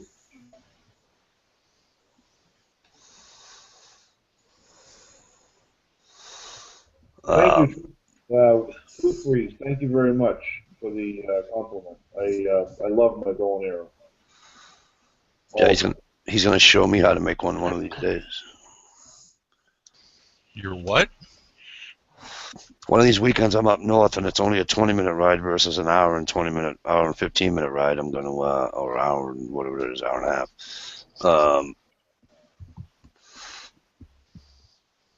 In between shooting when it's 95 degrees outside at 10 o'clock in the morning. Jesus Christ, was it hot that day? It was. Actually, hey, I'm going to be making another longbow with Brian. We're going to do it in a day. Actually, I'm going to do a whole video on it. I'm going to cut down. We're going to stave it out of ash and actually get it ready. We'll cut the tree down and we'll be shooting that afternoon. Probably within the next 2 weeks. I'll do a video. I was kind of hoping you'd show me how to do it. Oh, I'll show you how to do it. First, well, you can watch the video, but I will personally show you how to make a longbow out of ash. Yeah. That's something I'd like. Well, I started a little. My friend Tom started one a couple. I guess it was probably a month ago now, but I didn't really. My camera. I did a little bit on the cell phone, but Brian and I, you know what I'm talking about, the guy I carved with and do my maple syrup with, right? You know what I'm talking about. Not New Hampshire Trapper, my other friend Brian. Yeah, not me. No, he's a wood carver and that man knows his shit. Yeah. Well, that's an understatement. But we're gonna do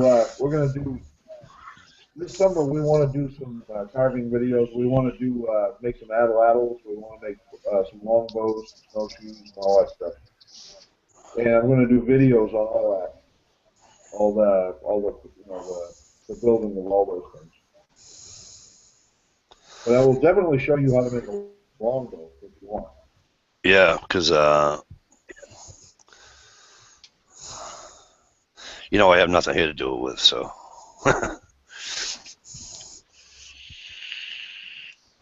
Yeah, I got a chance to meet him on St. Patty's Day. Wicked nice guy. Oh, Brian, yeah. Yep. Did you meet Brian? Yeah, I did meet Brian. Oh, so he showed up before you left. Yeah, that's the dude. Yeah, he did. Because he told me he wasn't good with names, but Brian and Brian was going to be pretty easy to remember. Yeah, he got here early. That's right too. Him and his, yeah. Well, yeah. Him and his wife Beth there. That's right. I forgot who you did meet. And they were one of them. You met Tick too, I believe. And I think you met Dave, my other buddy. Yep. I met them.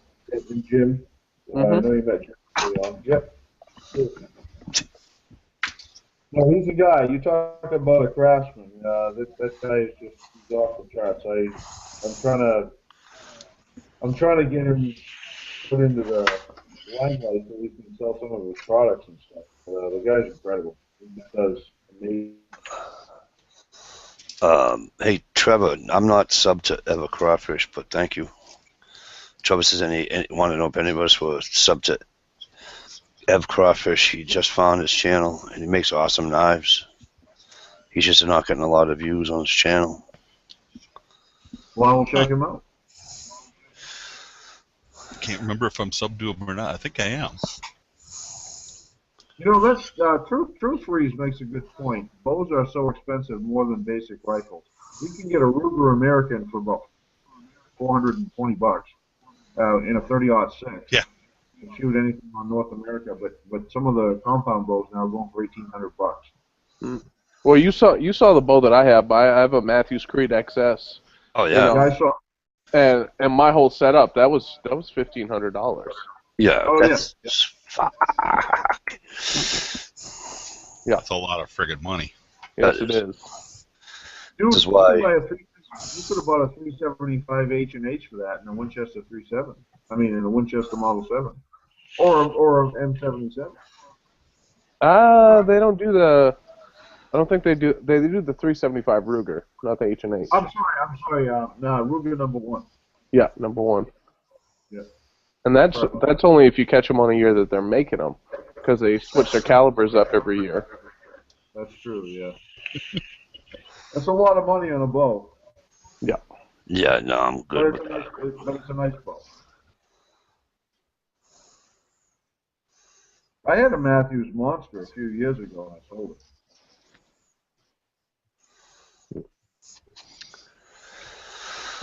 Yeah. So we're gonna have to do some shooting again too, so I can steal that Ruger you got.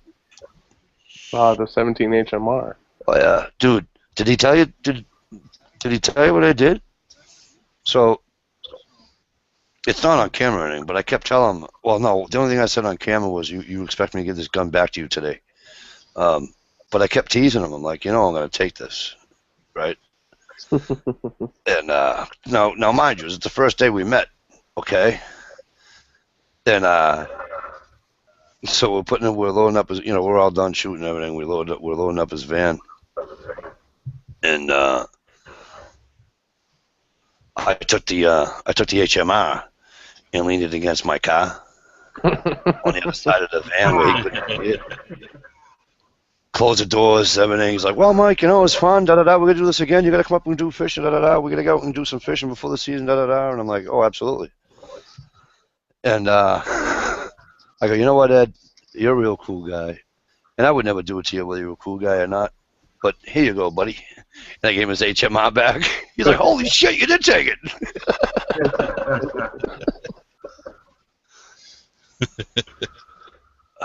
Yeah. It's just a beautiful rifle. They are. They're great rifles. Beautiful rifle. I'm gonna have to let you shoot it. I got a silencer for that. I'm gonna have to let you shoot it with that. You bought a silencer part? That is a pretty loud 17, by the way. Well, he didn't buy a silencer. He bought a suppressor. We want to get suppressor. technical. I bought a suppressor for it. Can I have a suppressor in this? In Massachusetts, you can't have anything in Massachusetts. Mike, you can't have a slingshot. Never mind a friggin' suppressor. You know what the sad part? He's not even joking. I'm not joking. They're illegal. Slingshots are illegal in the state of Massachusetts. That's kind of What? funny. It's funny sad or funny? Both. Funny ha-ha and funny sad at the same time. Right on, Yep. Trevor.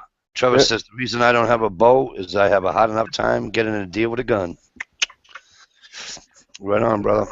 Yeah. Well, you do live in Massachusetts, so. We can bow hunt, though. Yes, you can. And you got a bobcat season. And, Yeah, that you guys don't. Haha. yeah, exactly. Are you gonna shoot those critters and bobcats, Mike? Really?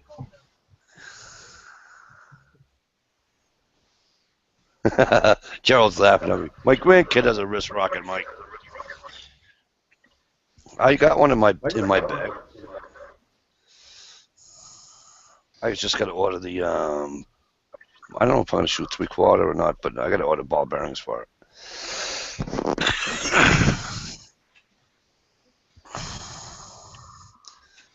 Yeah, he might. Hey, It's a big ass ball bearing.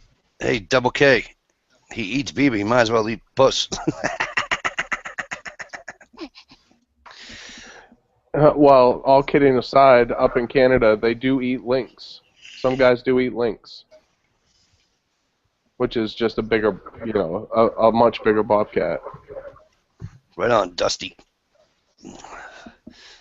No, I have not eaten bobcat, and I don't think I've ever eaten a feline, period, to be honest with you. So you don't eat But pussy? Well, Hey, we got a 12-year-old in Just here. stop. We do? yeah, it's Yeah. going downhill. Who is? Outdoor Channel.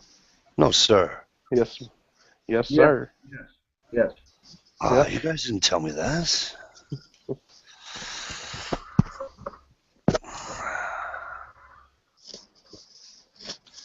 Just keep it clean, Mikey. Keep it clean. I know, but I usually have parents' permission first. Yeah, how does that? Because I wouldn't let Aaron. I wouldn't even let Aerocord. No, was it Aerocord? Who was young? I wouldn't. Is it? No, Fisherman guy, 44. I can't think. Well, you're in good company. All right, so my bad, Outdoor. I didn't know that you were that young, so I apologize for talking like that.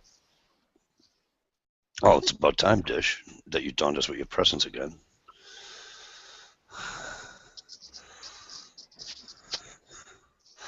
Yeah, so that'd be cool if I can come up and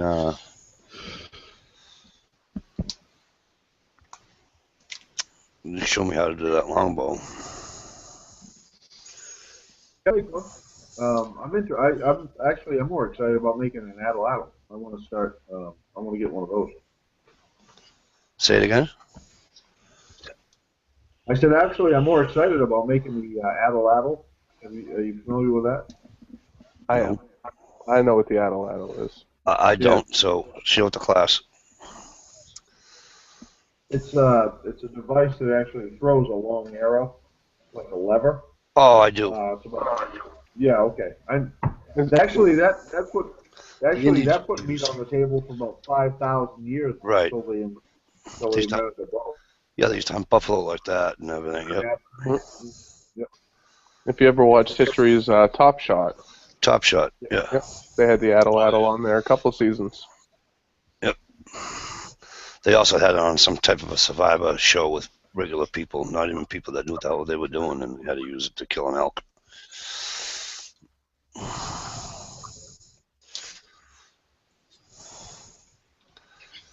Thanks, Gerald. I actually have a club over here in Minnesota for it. Oh, really? Yeah. Well, Kind of weird. Well, is it from start with a native population doing that, or? I don't know. The club around here is it's up in the metro area, not down here. But no, it's just a bunch of folks that enjoy throwing arrows. Speaking of clubs, so when you guys trap, right, and you use a leg hold or foothold, whatever you call it, foothold, you guys, right, before the rest, right? Yeah, foothold. Again, because I'm in Massachusetts, and I'm not even going to pretend that I know what the law is or not, but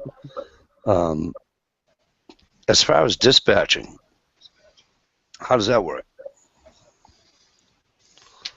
Well, in New Hampshire, you can only carry a .22 caliber or a shotgun not containing more than number 4 shot. But I don't know why anyone would carry a shotgun on a trap line. Yeah, Or, that seems kind of silly. Yeah, but it's legal. I don't know why you would do that, but it's legal to whack them over the head or crush the lungs, depending on what you're shooting. Or you can carry a conibear with you. Or a conibear kill trap, scissor trap, whatever you want to call it. You can carry one of them too. Oh, just open up. It's all personal preference, anyway.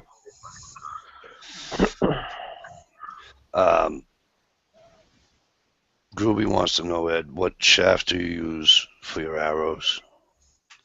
Which arrows? From my compound, recurve, or longbow? I'm assuming longbow, considering that's what we were talking about earlier. They're like They're compatible to, well, I shoot cedar arrows. I think they're like compatible to 1157, if you know what that is.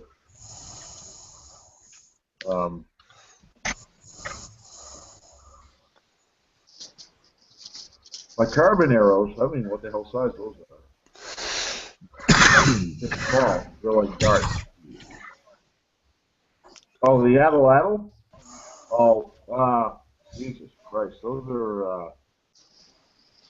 arrows are almost 4 feet long by like a half inch thick. So I don't know what size they are. As far as, you know, I think they're like 38 inches long. What PSI to get that sumbitch at? What's that? No PSI, my ass. What do you get for Feet per second?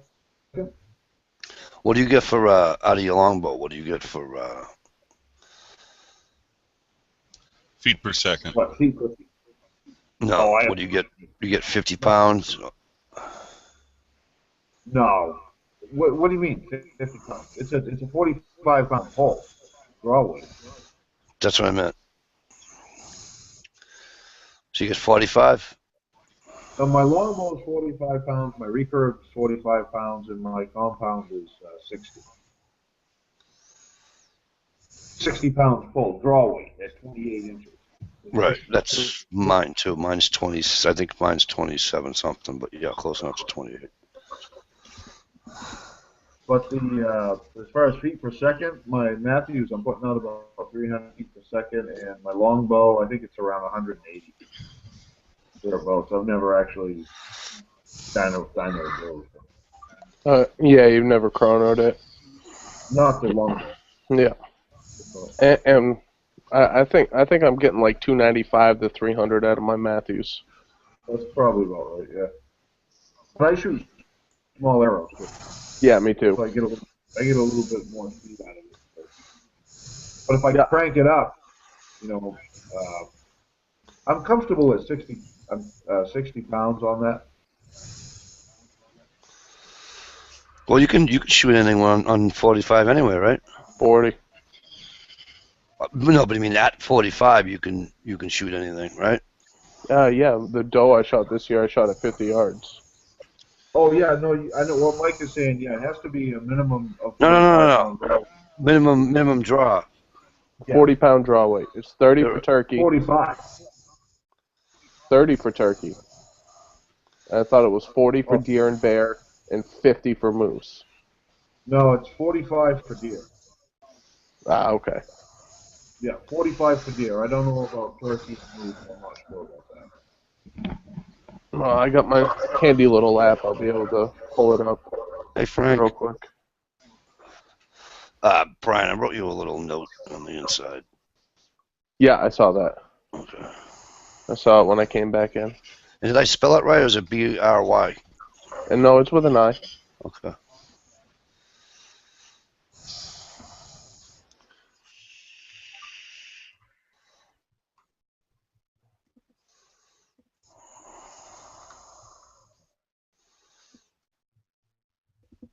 Mike, you're sucking on that vaping device for all it's worth, ain't you?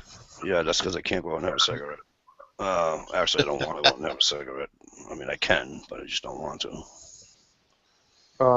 Minimum draw weight for deer is 40 pounds. I thought it was too PG. I thought 60 pounds was the standard. I thought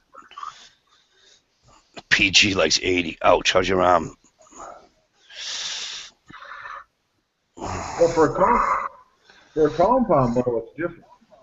Yeah. Draw weight for bear is 40. Yeah. So deer and bear are both at 40. Turkey is 30. And They lowered it, so they lowered deer down to 40 pounds. Yep. It always was 45. Yeah, it was That's that why way I was, when they changed it last year.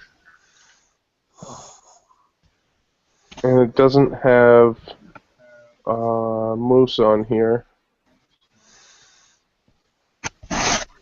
To the Bell timber. and your box.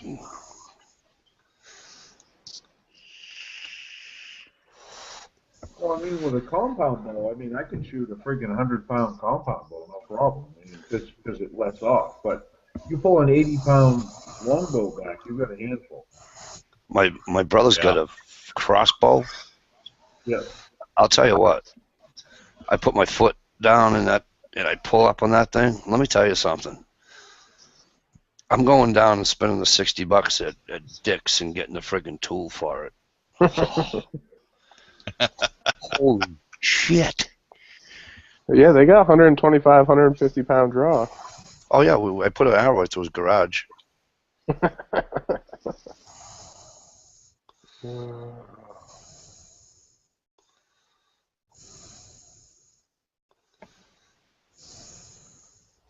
Good night, CC. Here's a question for trapping guys. I've got a pile of old traps that came my way a number of years ago, and they're all rusty and crusty looking. Mm-hmm. It's a good way to clean those up and make them usable again. WD-40. Yeah, well, you would say that, but I think trapping, you don't want to do that. No, not really. Well, what I would do is set them and fire them off to see if they're still functioning like that. And if they're still functioning, Right. you can probably take like a steel brush to it and get some of the heavy rust off of it. And then Okay. you boil it. You know, not really boil. You don't want a hard roll boil. You just want like a simmer. And you can use some logwood dye or some black walnut hulls. That's the old school way to do it. I speed dip. Timberline North, he's a big trapper. He just said boil them in ashes. Boil them in ashes. In ashes. And basically, you kind of do it like you're doing bluing a gun. Okay. And especially when you get new traps, you want to take the grease, the packing grease in that's off of them. Yeah, and you can do that with a boil. I use a kitchen degreaser or something like that, and then you let them sit outside and rust, and then you treat them, and basically you let them rust so you can put a rust-proof coating on it, and you do this every season, and it just protects them. Okay. That's good to know. Well, I the got other, like 20 traps, and the other thing, I don't know what to do with them.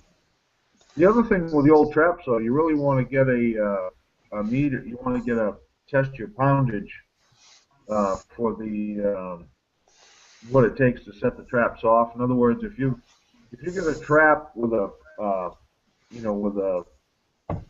Christ, the hell's the word I'm looking for? Pay attention. I don't know. 22 pounds. That trap. Are you looking for pay Some of those attention? old traps.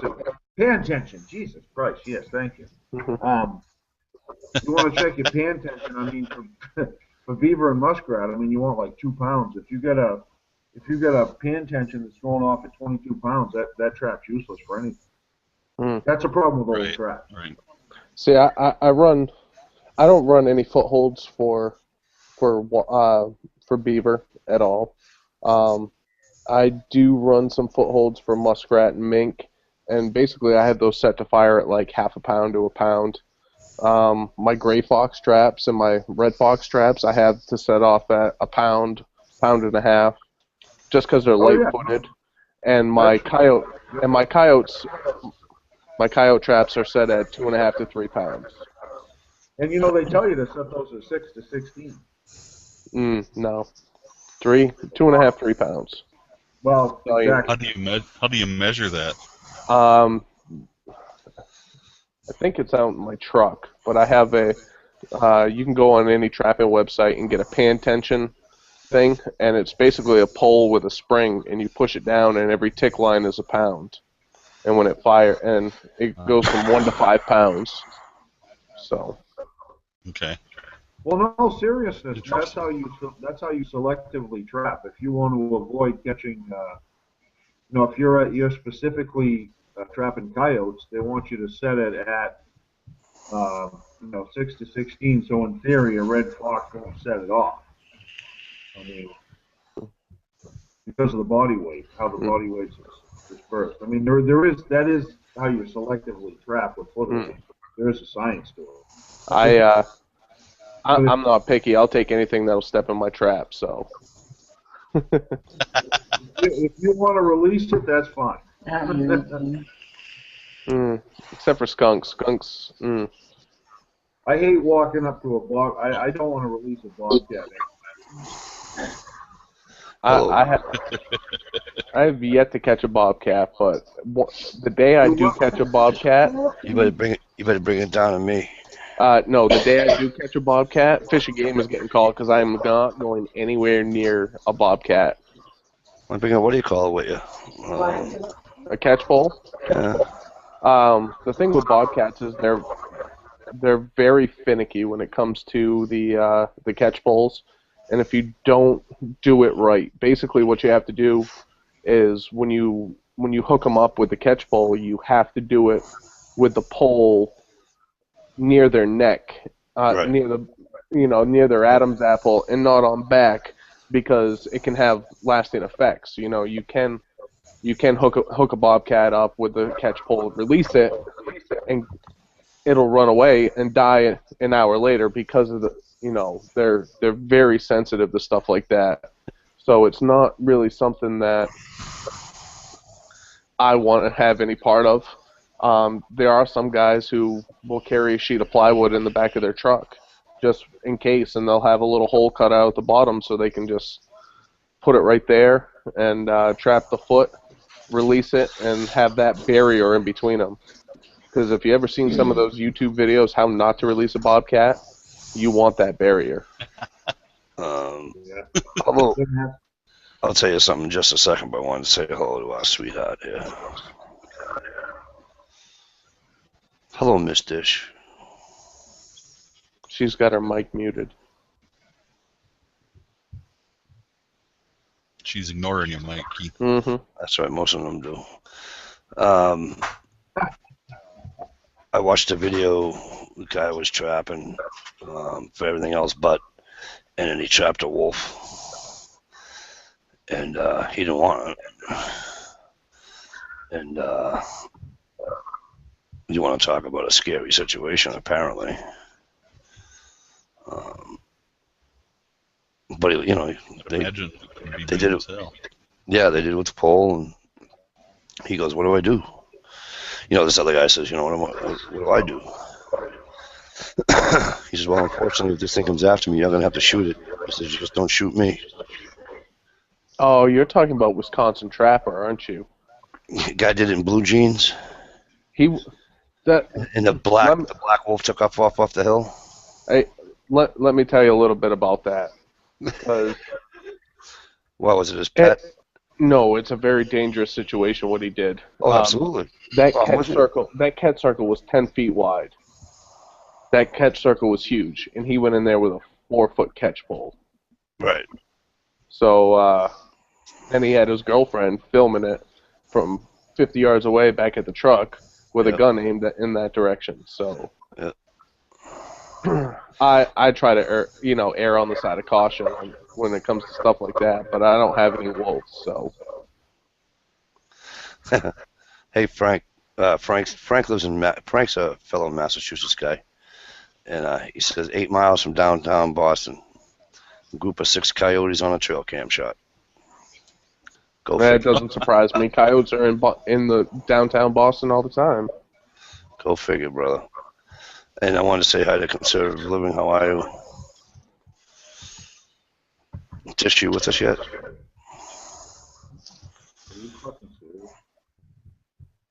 What? What'd I do? Not you. My computer. Oh, okay. Sorry about that. I didn't mean to. No, it's alright. I was talking out loud. No, I just lost. I got it. I keep losing. Dish keeps losing me too. So. No, I was It's- uploading the video. I thought I exited the screen. Then I have to start over. It's at 91%. It was right. Yeah, Gerald B. I'm in. I'll make that public address announcement. Public address announcement for people in the area of Maine and maybe those that in the driving area of Maine, Pennsylvania, what have you. The deadline for Maine Moose Lottery is by mail April 1st and online May 15th. Those of you that hunt moose in the state of Maine. I got mine in February. We'll see what happens.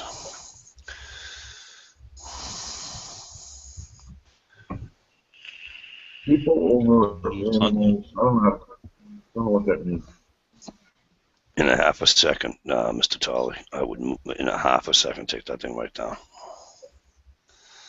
All right, Outdoor. Thanks, man, for coming in. I do apologize. Good night, Outdoor. Okay. See you later, Aiden. Good night. Dish, you with us? Nope. Nope. Telling you, just Google and stuff. I sent Timber a third one, so.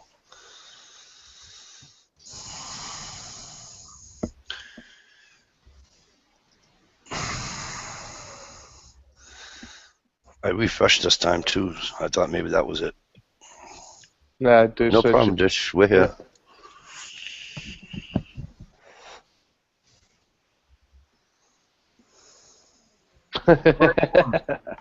Right on, I Gerald B. bought the same hat. Now, at here's Timber. Banana. Oh, Frank won. He said he bought the same hat and bandana hammock. Banana hammock. Banana. Hammock at Walmart. I don't know. You know what a banana hammock is. Yeah, yes, I do. Yeah. You're not that Well, I far gotta be north. honest. I'm kind of pissed off because I didn't get a banana hammock with this hat. Hey, welcome, Timber. I think I got ripped.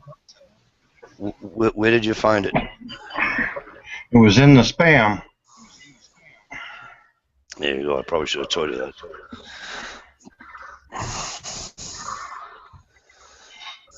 But it's been screwing up. I'm getting kind of tired of, as much as I love it, I'm getting kind of tired of Google. Yeah, well, I had to do a couple test runs last week just to make sure I was going to have it ready. Because they keep on screwing with it, eh? Right. Good night, Tyler. Thanks for coming. Yeah, I wish they'd just, you know what? Leave that shit alone. Exactly. Everybody's happy with how it's working. Leave it alone. Screwing with it. Hey, Mr. Working Class Woodsman, sir, better known as WCW. I have a question for you. Yep. You and Greg want to tell me something? Or share with the class? Because Greg just wrote, someone said that your hammock was on back order. They don't keep the ultra large ones in stock. Hey, now, I resemble that remark. There's a reason I'm not a hammock keeper. So, do you want me to kick everybody out of the chat and you guys can talk by yourselves? Or? We'll carry on. Keep calm You know- and carry on. That's all. Don't forget he's a southerner. Oh boy. No, he's over in. He's on the Pacific Northwest. Yes, but he's a southerner. Well, according to Timber, we're all Southerners. Yeah. Yeah, Timber, Trevor, Stan. Hey, I'm not no southerner. You are the Timber. I'm here. No, pretty but close you're to not in Canada. But you're not in Canada. Nope. Pretty close to that. And where would that be? Minnesota. little farther north than most of the country. Yep. But still in the lower 48. Right. Yeah.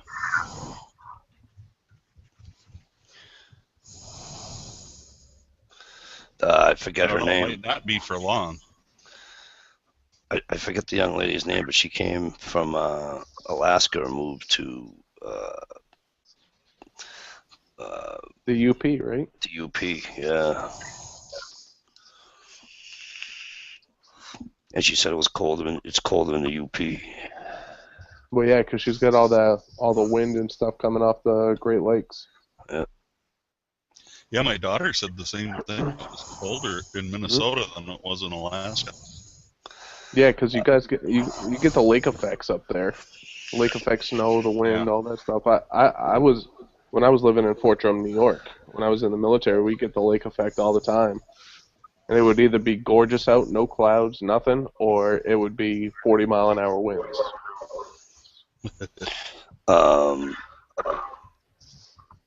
Stan says he's been looking to move up around the Timmins area. And Job said hard to say what part of Canada because Maine and north of a good part. I'm sorry. Hard to say what part of Canada because Maine in the north is a good part of it. You're right. It is. Maine does go pretty far north above the Canadian line. Like if you're looking at it, you know what I mean? Yeah. Well, you know, in New Hampshire, they say, you know, cold is when it warms up to 10 below. Right. We just lost timber. Oh boy. What the fuck? Oh, This is what I'm talking about. I know Frank. Yeah. I know Frank. I'm sorry. Go ahead, Ed. I'm having a hell of a time with some of my subs when I try to respond if they make a comment on my video or something. I can't respond to their comment. I don't know if it's my settings or their settings or what, but No, that's a freaking Google thing. No, that's a Google thing. And the other, It's a I feel bad YouTube because thing. I have the same problem. yeah, and the other thing you got to do, Ed, is you have to go on Google Plus, and you have to add me again because that's another reason why I'm having a hard time finding your shit. It's because I don't see you. I don't have yours in my feed anymore. all right. So how do I go on Google Plus? I'm gonna fix this right. I don't know. I go through my email address. I have a Gmail account. Well, you have to have a YouTube page. Well, yeah, let's go to your Gmail account. And put you in my circles. Yeah, exactly. Add me to your circles. I should be able to do that right here. No, hey Jay, hey Greg, we had this conversation. I think I had this conversation with Brian and Dish. Dish, you remember this conversation, right?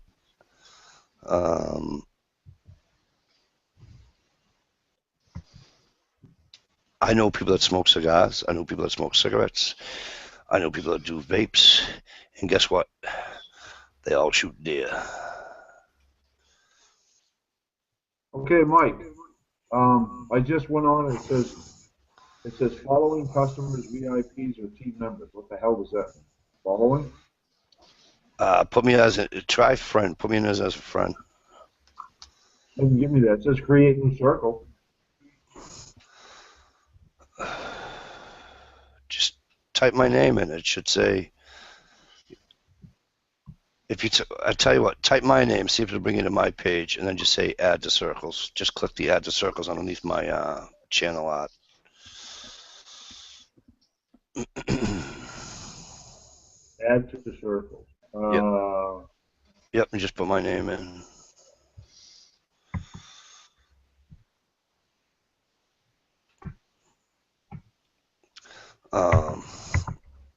Yeah, so we had this discussion before, especially around here, Greg. I mean, for me to get, no, it won't stop. Look at this. Greg, for me to get, as I call them, wild deer, I have to go north of where Gerald B is, because around my area in southern New Hampshire, and I like to refer to them as suburban deer, because they hear everything, they smell everything. They literally stand on the side of a 4-lane interstate and graze. So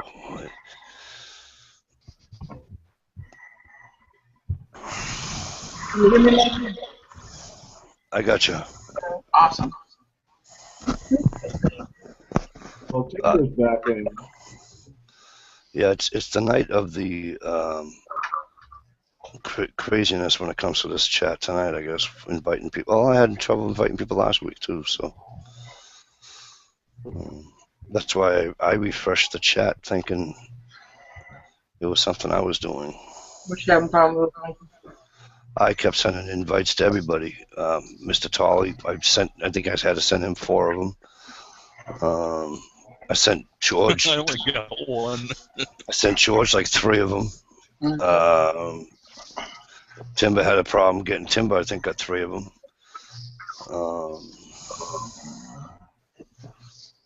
I know now that Stump was, I knew shortly after I sent him on, because Stumpette was in earlier and she said that he was in bed. Stumpa was in bed. Yeah, he wasn't feeling well, so. Look at all these good fucking guys on here. Oh my god. I know, right?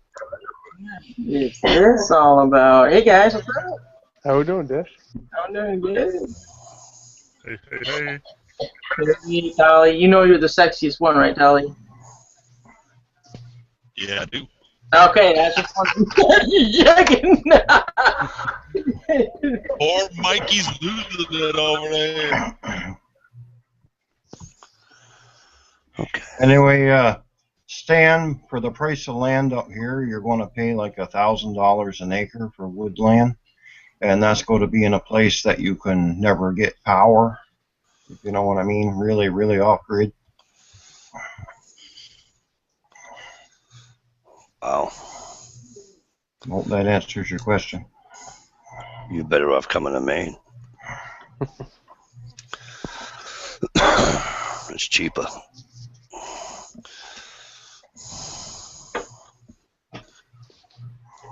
Well, $1,000 an acre isn't really that terrible anyway. No, that's what you got. That's what you pay, right? It all depends on the area, yeah. Us, it's the property taxes that are killer. Yeah.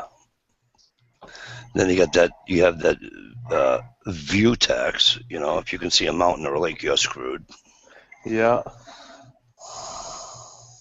Yeah, my buddy cleared out 13 acres. He owns 13 and a half acres. He cleared out 13, and he left a strip of woods covered so he wouldn't get hit with a view tax. Yeah, Gerald, it's going up. Screw in the system. Yep, pretty much. Gerald, it's going up, but I mean, as long as you're not on the lake, even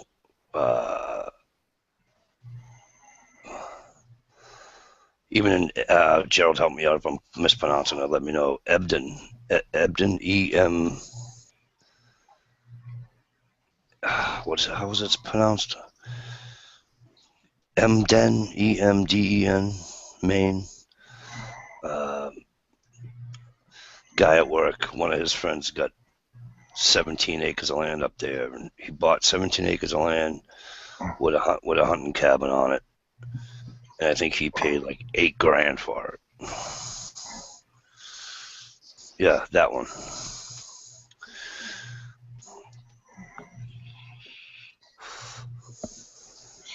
And Stan, you got to have a permit to build anything here in Canada, supposing those doghouse.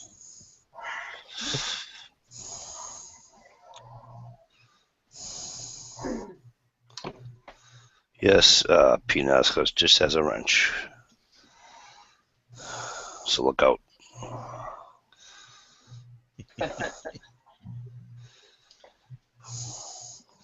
But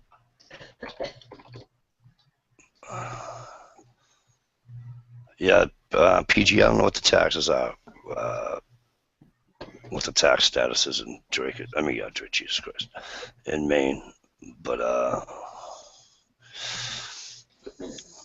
I'm sure in southern Maine on the ocean, it's gonna kill you. Well, I got a 20-acre hunting strip, and I pay $55 a year on it. That's cool.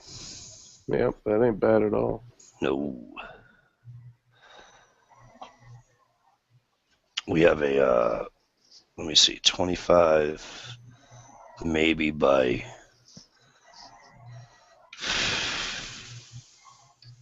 40 piece of property on a lake. You know, look, the organization I belong to. And it's just a beach. There's no building on it, just a dock and a beach. And I think we pay somewhere in the vicinity of $6,000 a year just for that. Yeah, hey, worth it. Give it up. Unbelievable.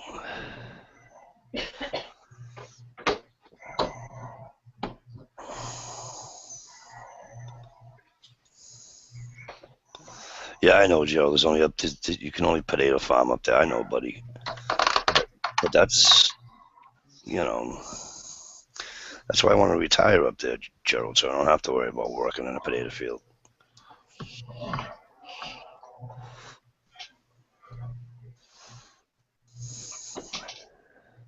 I just want a place where I can just open my back door and go hunting. You know what I mean? Oh, yeah. I want to be able to go shooting with my kid without having to drive friggin', you know. Out of state. Yeah, or I can shoot in my own town, but I'd have to join the club, and that's, you know, $300 a year. No. And there's a waiting list a mile long. I'm kind of lucky. Our membership at our local club was pretty cheap.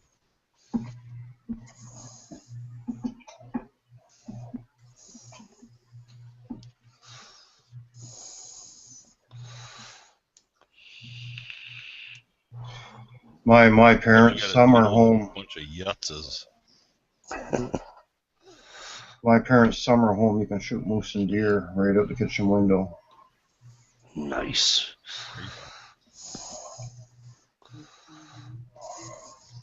Yeah, yeah, Gerald, you can do that. You can shoot out your living room window. I know. I can't do that. I won't be killing any animals. Right.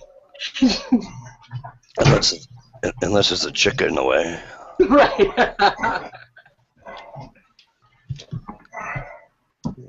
You know. Yeah, see? Critter inspired me, you guys. Now I have a chicken in the house.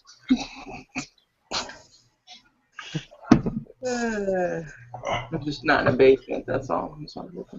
Oh, boy.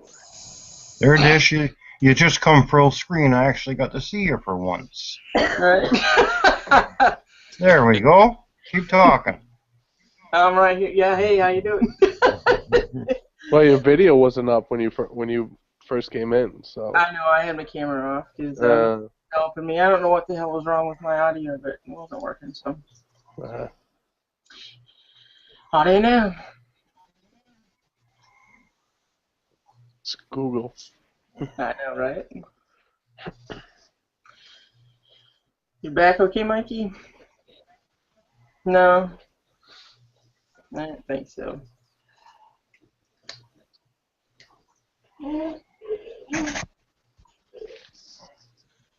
I didn't know that, Stan. When is it getting to be anyway? Well, it's my bewitching hour. I'm going to have to go to bed. All right, Mr. Tully, thank you for coming, sir. Hey, nice meeting you, Mr. Tully. Thank you for having me as usual. Yep, Mr. Tully, take her easy. Yep. And working class woodsman, I'll be getting a hold of you on that holster one of these days. Yeah, he jumped off for a minute, but he'll be back. Probably checking on his sap. I'll be getting a hold of him one of these days. I just gotta I'm I'll back tell to him. Lund right now, so I'm trying to catch I'll just tell him. I'll tell him beggars can't be choosy. And I'll say that gun in your picture is either a 19 or a 45.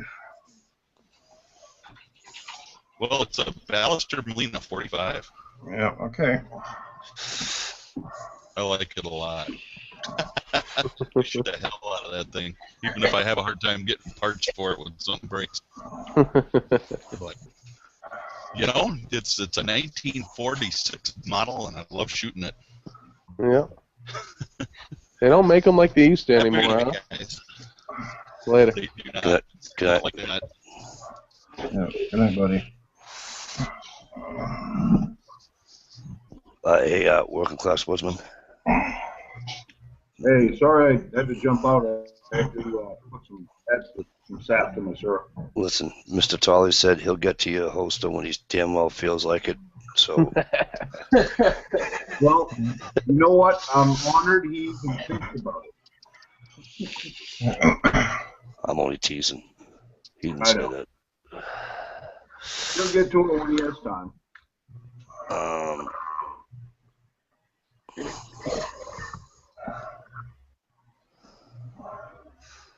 Yeah, no, I just want a place to go, and I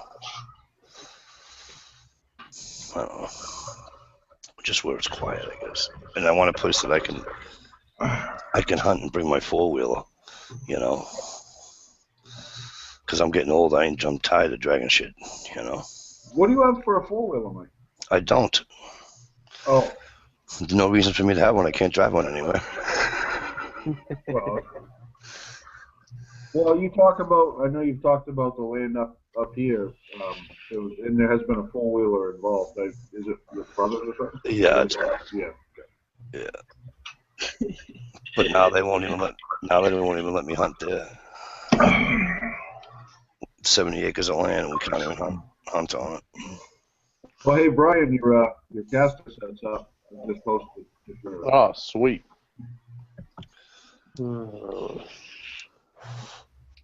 Hey, did you make it over to your buddies to do the beaver skin and stuff? No, we're gonna do that tomorrow. Oh, you are going to do it tomorrow? Well, we made it, but by the time we got back, because we had like such a we spent an hour more than we were going to on the trap line, so we said, Yeah. You know what, we'll just do it tomorrow and while the sun's out, we'll do it tomorrow. Yeah. So I have a silly question. Yeah. How far apart do you put your traps? What do you mean? Oh, apart? Yeah. Well, I mean, like, It depends on what you're trapping. all right, so like they were trapping beaver. I mean, do you put them 100 yards apart? Do you put them? Oh no! When I'm trapping beaver, I just stack coney bears all the way around the house, so there's no possible way to get back in. Yeah, when you're trapping beaver, you can put them side by side if you want. I actually wire my coney bears together at the hinge, so there's no way those bastards are getting through. As long as No, it's safe. there's no set. You can set your traps as close or as far apart as you want. There's no. Okay. Yeah. Well, because I was watching Andrew's channel there, and he said his trap. I want to say he said almost 80 miles. Is that 40 up, 40 back? Could be. Yeah, because he built a trapper's cabin because he's so far out now. He's building it. He's probably already built it by now, but he was building a cabin because he's so far out now on his line. I don't know what. Well, maybe Timber actually could shed more light on that. I don't know what the rules are up in Canada, but I don't. Around, as far as New Hampshire goes, you can set traps as close or as far apart as you want. There's no. I mean, I have 4 more traps that I could have set in the back of the truck easily today, and they all would have been within 30 feet of each other from just the takeouts and stuff like that. Yep. No, but like if you're trapping raccoons, you can have 5 or 6 traps at the chain length of each other. And if you were trapping marten or whatever, you could, put 4 traps in per mile. It all depends on what you're after. Okay. Yep. I mean, there's nothing that says if you're going to do like a teepee, like say you want to do a teepee set on dry land with a drowner wire, you could clamp 3 traps together on the same set legally if you wanted to do that. Hey, Swamp Donkey is in the chat, Hey, Swamp Donkey, thank you for and coming. he's how about them Bruins? Hey, Swamp Donkey, thank you for being here. Goodbye. About Dish. the Bruins. He's I didn't know there was a race a this Bruins week. fan. Want me to nip that in the bud? What's that, Dish? Want me to nip him in the bud? Yeah, if he opens his mouth, Dish, if he opens his mouth about the Bruins losing again, Yeah. you have a wrench, honey. Use it. All right. Oh, he's a Bruins fan, I know I'm only teasing. but he's a Jets fan too. Right, he's the Jets guy, right? Yeah.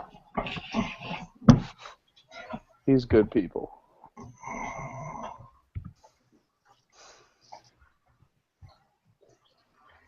But I'll tell you what, I hope that because of the mild winter we got here with snow, I'm hoping that means that a lot of the herd survived, not like the year before where most of it died. I shouldn't say most of it, a lot of it died though, because of the 3.5 feet of snow we got. You got 3.5 feet of snow? I don't even think we got that much in New Hampshire. No, we got that. We got that like in one storm last year. Oh yeah. I know, Swamp Dog. It's all good, brother. It's all good. No, we wound up with, I don't know, 100 and, we had, Boston got 120 something. We wound up with like 132 inches of snow last year. For the season, and I think we got 9 inches this year.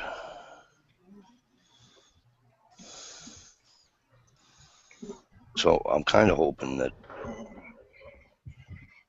What are we talking about? Killing animals? There you go, Dish. So I'm kind of hoping that the herd got stronger over the winter. I don't think the winter did any help to our moose population up here in New Hampshire. I think the ticks really, really hit them hard this winter. Yeah. It's going to come to a time where they're not going to allow moose hunting in New Hampshire for a year or two. I'm telling you. Well, once the antis get their way with the bobcat, moose is going to be next, and then they're going to go after bear baiting and running dogs for them, and then they're going to work their way down until everything's gone. Yep.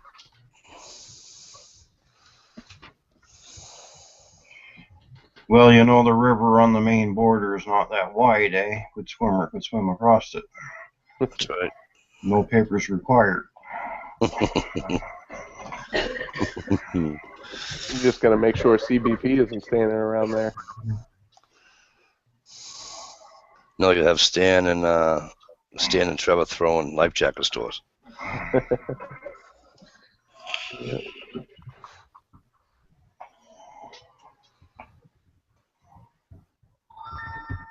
But yeah, them ticks are really hurt the population big time.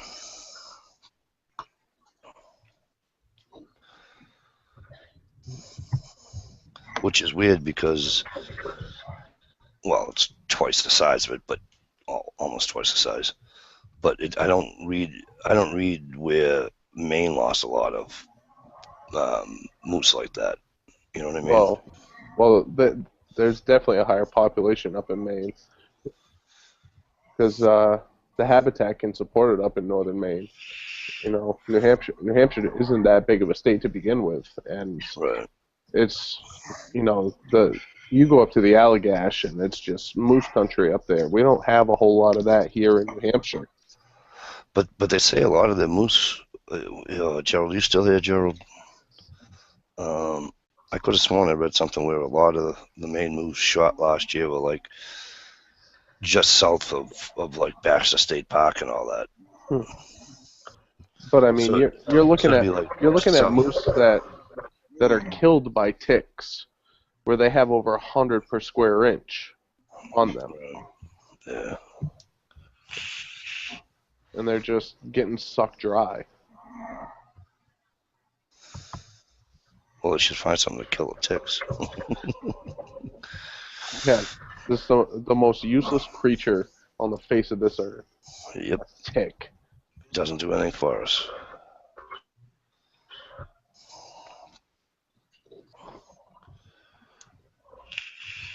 But you guys can correct me if I'm wrong, but I think in Maine that moose hunting's only by lottery, and you got to be guided. Yep. Both. Well, we don't have to be guided, but New Hampshire's the same way too. Yeah, New Hampshire's by lottery as well. But we don't have to be guided. How many permits do they give away in Maine? Oh shit! Couple thousand, isn't it? I want to say it was like 1,600 or some shit like that last year. 1,800, something to that effect. They gave out 123 permits last year In in New New Hampshire. Hampshire. 123 in the lottery, and then One it was bought. well, Well, there was 126 total, and 3 went to auction. Right. They always save 3 for auction. And some guy down in Texas paid 10 grand for one.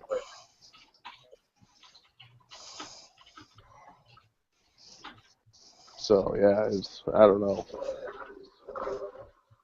Yeah, I bet you he hired a guy. It would behoove you to hire a guide. Mm-hmm. All right, good night, Michelle. Thank you for coming, and I'll see you tomorrow night. Yeah, happy birthday, Michelle. Get better soon. Yeah, I hope you feel better. It's like I said before, a couple weeks ago, we were talking about the moose lottery and all that.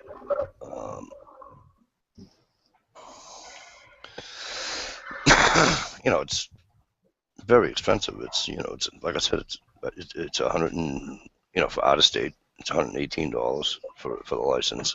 And then if I hit it, if I'm lucky enough to hit the lottery, then that's $500. Yep.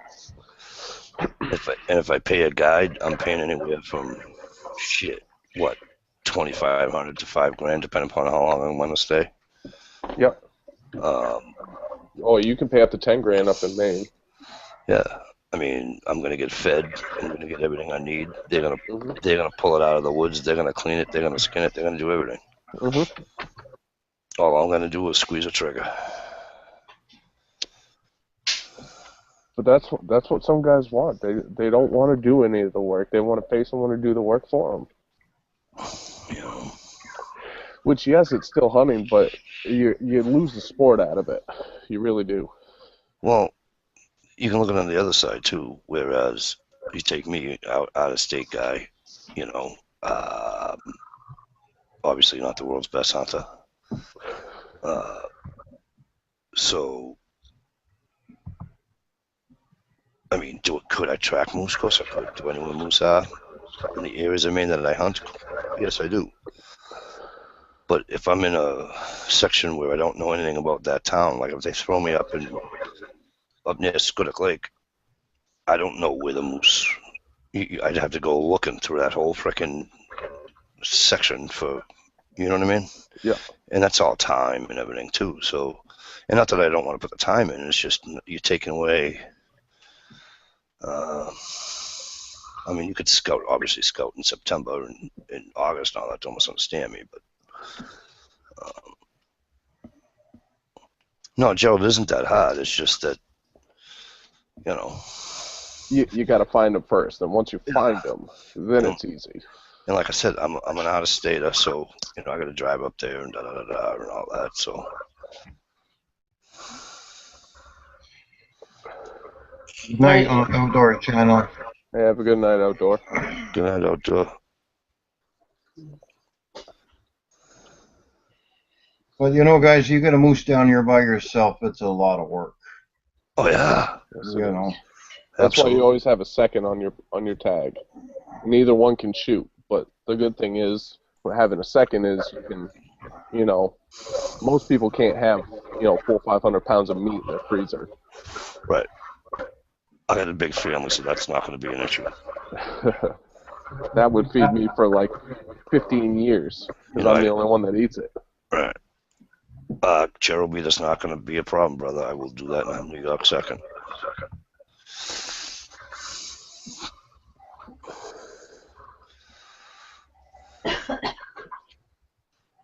Yep.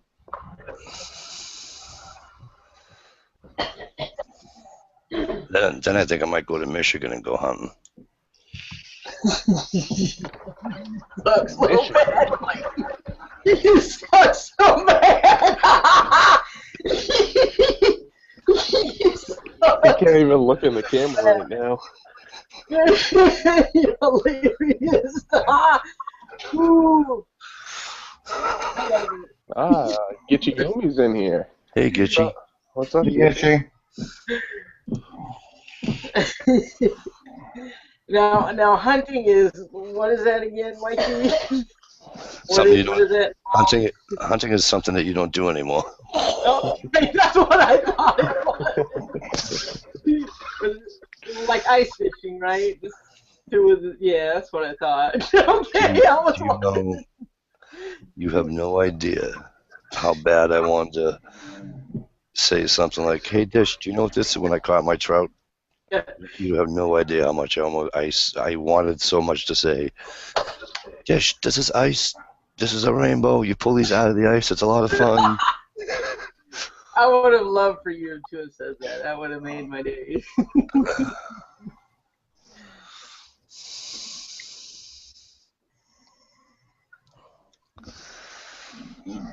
And again, I went with the two great guys. It was a great day. A lot of fun. Right on. Do you know who? Do you know who got invited to this chat tonight there on Dish? Really? Saj Farrier. Just Saj. I told when Ed said to me, he says, "Oh, I called Saj." I told him I wasn't sure if he was sleeping or not. And I says, "Well, Saj comes and Dish comes on the panel. I says, it's over." Oh man, I would have needed a diaper for sure. I'm pretty sure.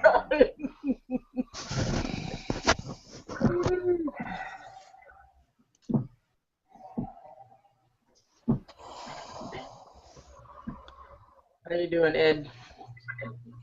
I'm doing good. How you doing? I'm good, thank you. Yep. Sarge had a long week. He got home Tuesday and he had to work the rest of the week, and he's probably going to sleep since 7 o'clock. What are you up to, Dish? I'm just hanging out with my buddy over there, my birthday friend over there, and I've been watching a lot of your videos. Man, you got some really good videos out there. Oh, thanks. You're welcome. Those recipes are killing me, man. They're really so good. I got a lot more coming. Awesome. Recipes, that is. Oh, awesome. Yeah, all right. I got a lot. Yeah, he was hanging out with me all morning. Oh yeah. Checking videos. I was like, woohoo! Yeah, we were out checking beaver traps this morning and made a couple new sets. And awesome. And I love your kitchen, by the way, Ed. Very beautiful. Yeah, actually, I do like it a lot. It was a little awkward at first, but I've figured it out. Yeah. It's a lot better in person, Dish. Yeah, it is. That's awesome. You might need to teach Mike how to thaw a fish and cook it, because I'm not really sure if that trout's ever going to get eaten otherwise. Actually, I'm going to do a recipe for stuffed rainbow trout here pretty quick. Well, do it, will you? Yeah, I was going to do it the other day. I ended up putting it in the freezer because problem is I get too much food on hand and I can't eat it quick enough, so I have to freeze it and take it out. I had to cook that beaver this week. I did another one. What the hell's today? Friday? Yeah, I guess I cooked 2 beavers this week. But You know, I get ahead of me, so I have to put it in the freezer and then I forget about it. Anyway, That's because you cook enough like you feed in the neighborhood. sometimes I do, Mike. I know, I've been there. Nothing to have 16 people over for dinner on a Tuesday night. Just you know what I ate? What'd you eat, buddy? What I have in that Ed? What was it? Well, the day we went fishing? Yeah, and I stayed for dinner. Yeah, did I make you mofu miso with rice or something? Yeah, with Ginger? tofu. How do you say that word? Tofu. Tofu? It had tofu, black bean, lemongrass, and ginger. Yep, I like tofu. that's right. Actually. I had never had it before. Yeah.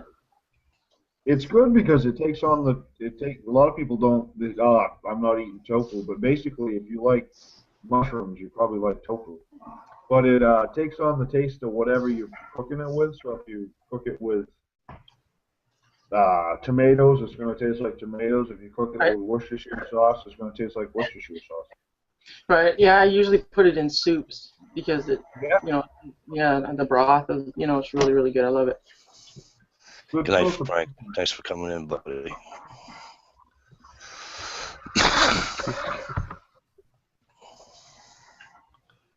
Yeah, it's a good source of protein, but it does wreck a lot of people's insides. It gives them the green apple quick steps, if you know what I'm saying. Well, yeah, that's what happened to Gia. Same with Chinese food too, huh? Yeah, that was the night that I had car problems going home. That's true, yeah. I had a buddy in the army that would say the exact same thing, except it was for his troubles at home. Bragging on the ice, right? I had the day off from my full-time job, right? It was a holiday. It was President's Day. Yeah. And so I had the day off from my full-time job, and I couldn't. I didn't ask for it off for FedEx. I was an idiot and forgot to ask for it off. And so it's 1 o'clock rolled up. No, it wasn't even 1 o'clock. Was it? Yeah, it was 1 o'clock. Oh, they're up. Whatever. And I look at Ed and I'm like, yeah, bullshit. I'm not going to work tonight.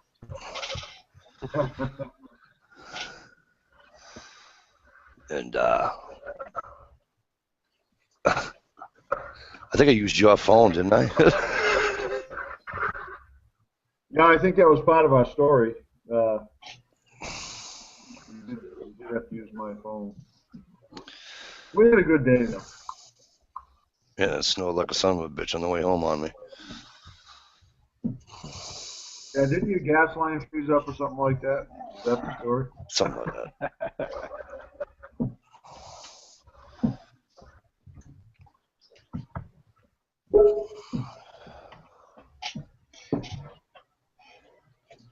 All right.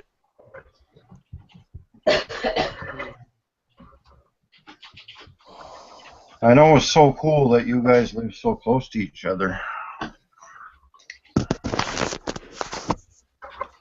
It really is. Timber. That's one thing for you. You guys are so apart, big time. You probably don't even have any neighbors close. Isn't oh no, you're further north than Trevor is. Well, Timber's in like 2 provinces over from Trevor. Yeah, I know. Right? Yeah. That's like these guys. That's like us and JG. You know, JG Yeah. Campbell. That's about how far apart they are. Right.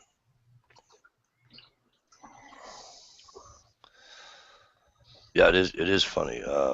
Timber, it's like Frank that just left. He's probably 35 miles from me.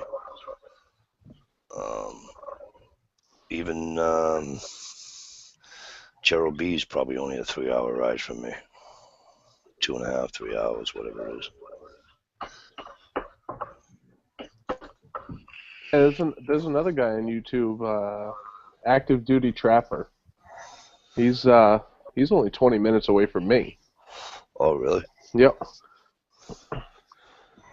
Yep. He lives like two, 3 towns over. He's pretty close. I see him in our chat every once in a while. I told you I've seen more moose in your area than I have anywhere. Oh really? Oh yeah. Oh yeah. When you go up 31, it's just Moose Alley pretty much. Well, not even up 31.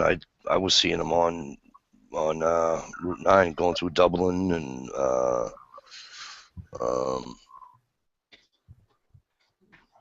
what's it called? Harrisville. Yeah.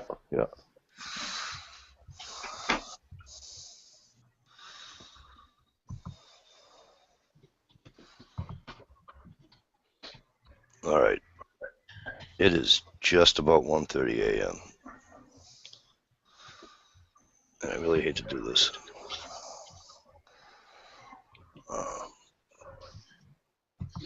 Hey, HRM, what's up?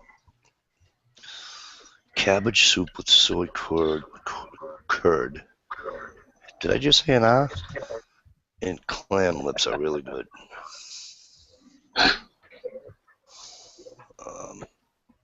All right, so it's 1:30. NH just made this hilarious. That was priceless.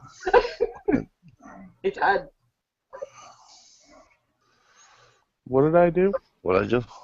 You made a face and it just looked No, I'm a picky eater anyway, and I look at that like, ew. I know. You're like, cabbage soup with soy curd. Damn, it was hilarious.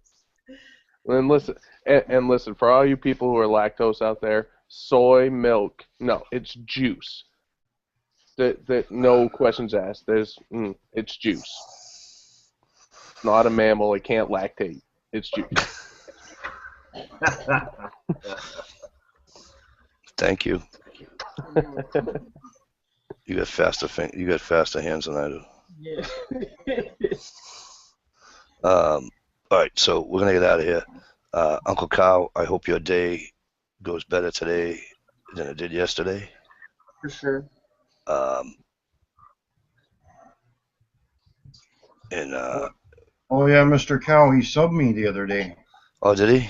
Yep, and I went and watched some of his videos, and He's a cool guy. He's a cool character. he is, yeah, he is. Very cool, and he's Dishing Michelle's protector. Right on. So I want to thank you guys for coming in on the panel. Much appreciated. Mr. Tolley, I know you're not here, but thank you. And all you guys out in the chat room, thanks a million. And we'll either see you tomorrow night on the Trapper Chat, 7 p.m. Eastern Standard Time on Timber's channel, and then at 10 o'clock on Jamie Time Bacon. Alrighty. Good night, everyone. Have a good night, guys. Good Take night. her easy.